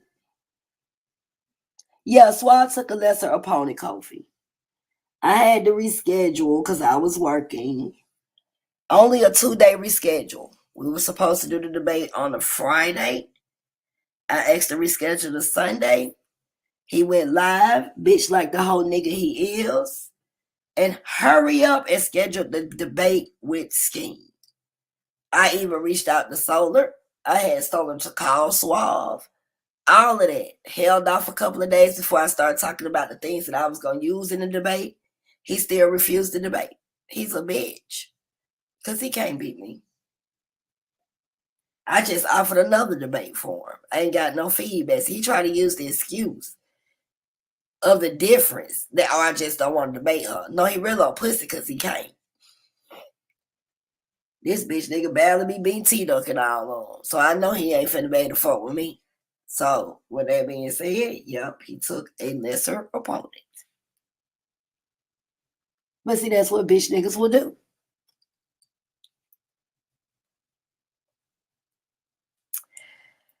All right, you guys, any more questions before I close out?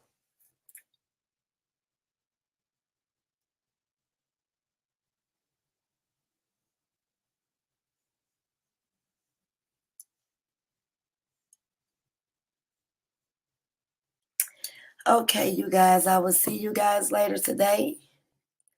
Y'all already know to go like, share, and subscribe. Hit them notification buttons to all our real writers we fuck with in the camp. There's a debate tomorrow again. Like I said, Suave false. I'm only promoting this for Scheme because I fuck with Lil Scheme. Suave false and Scheme.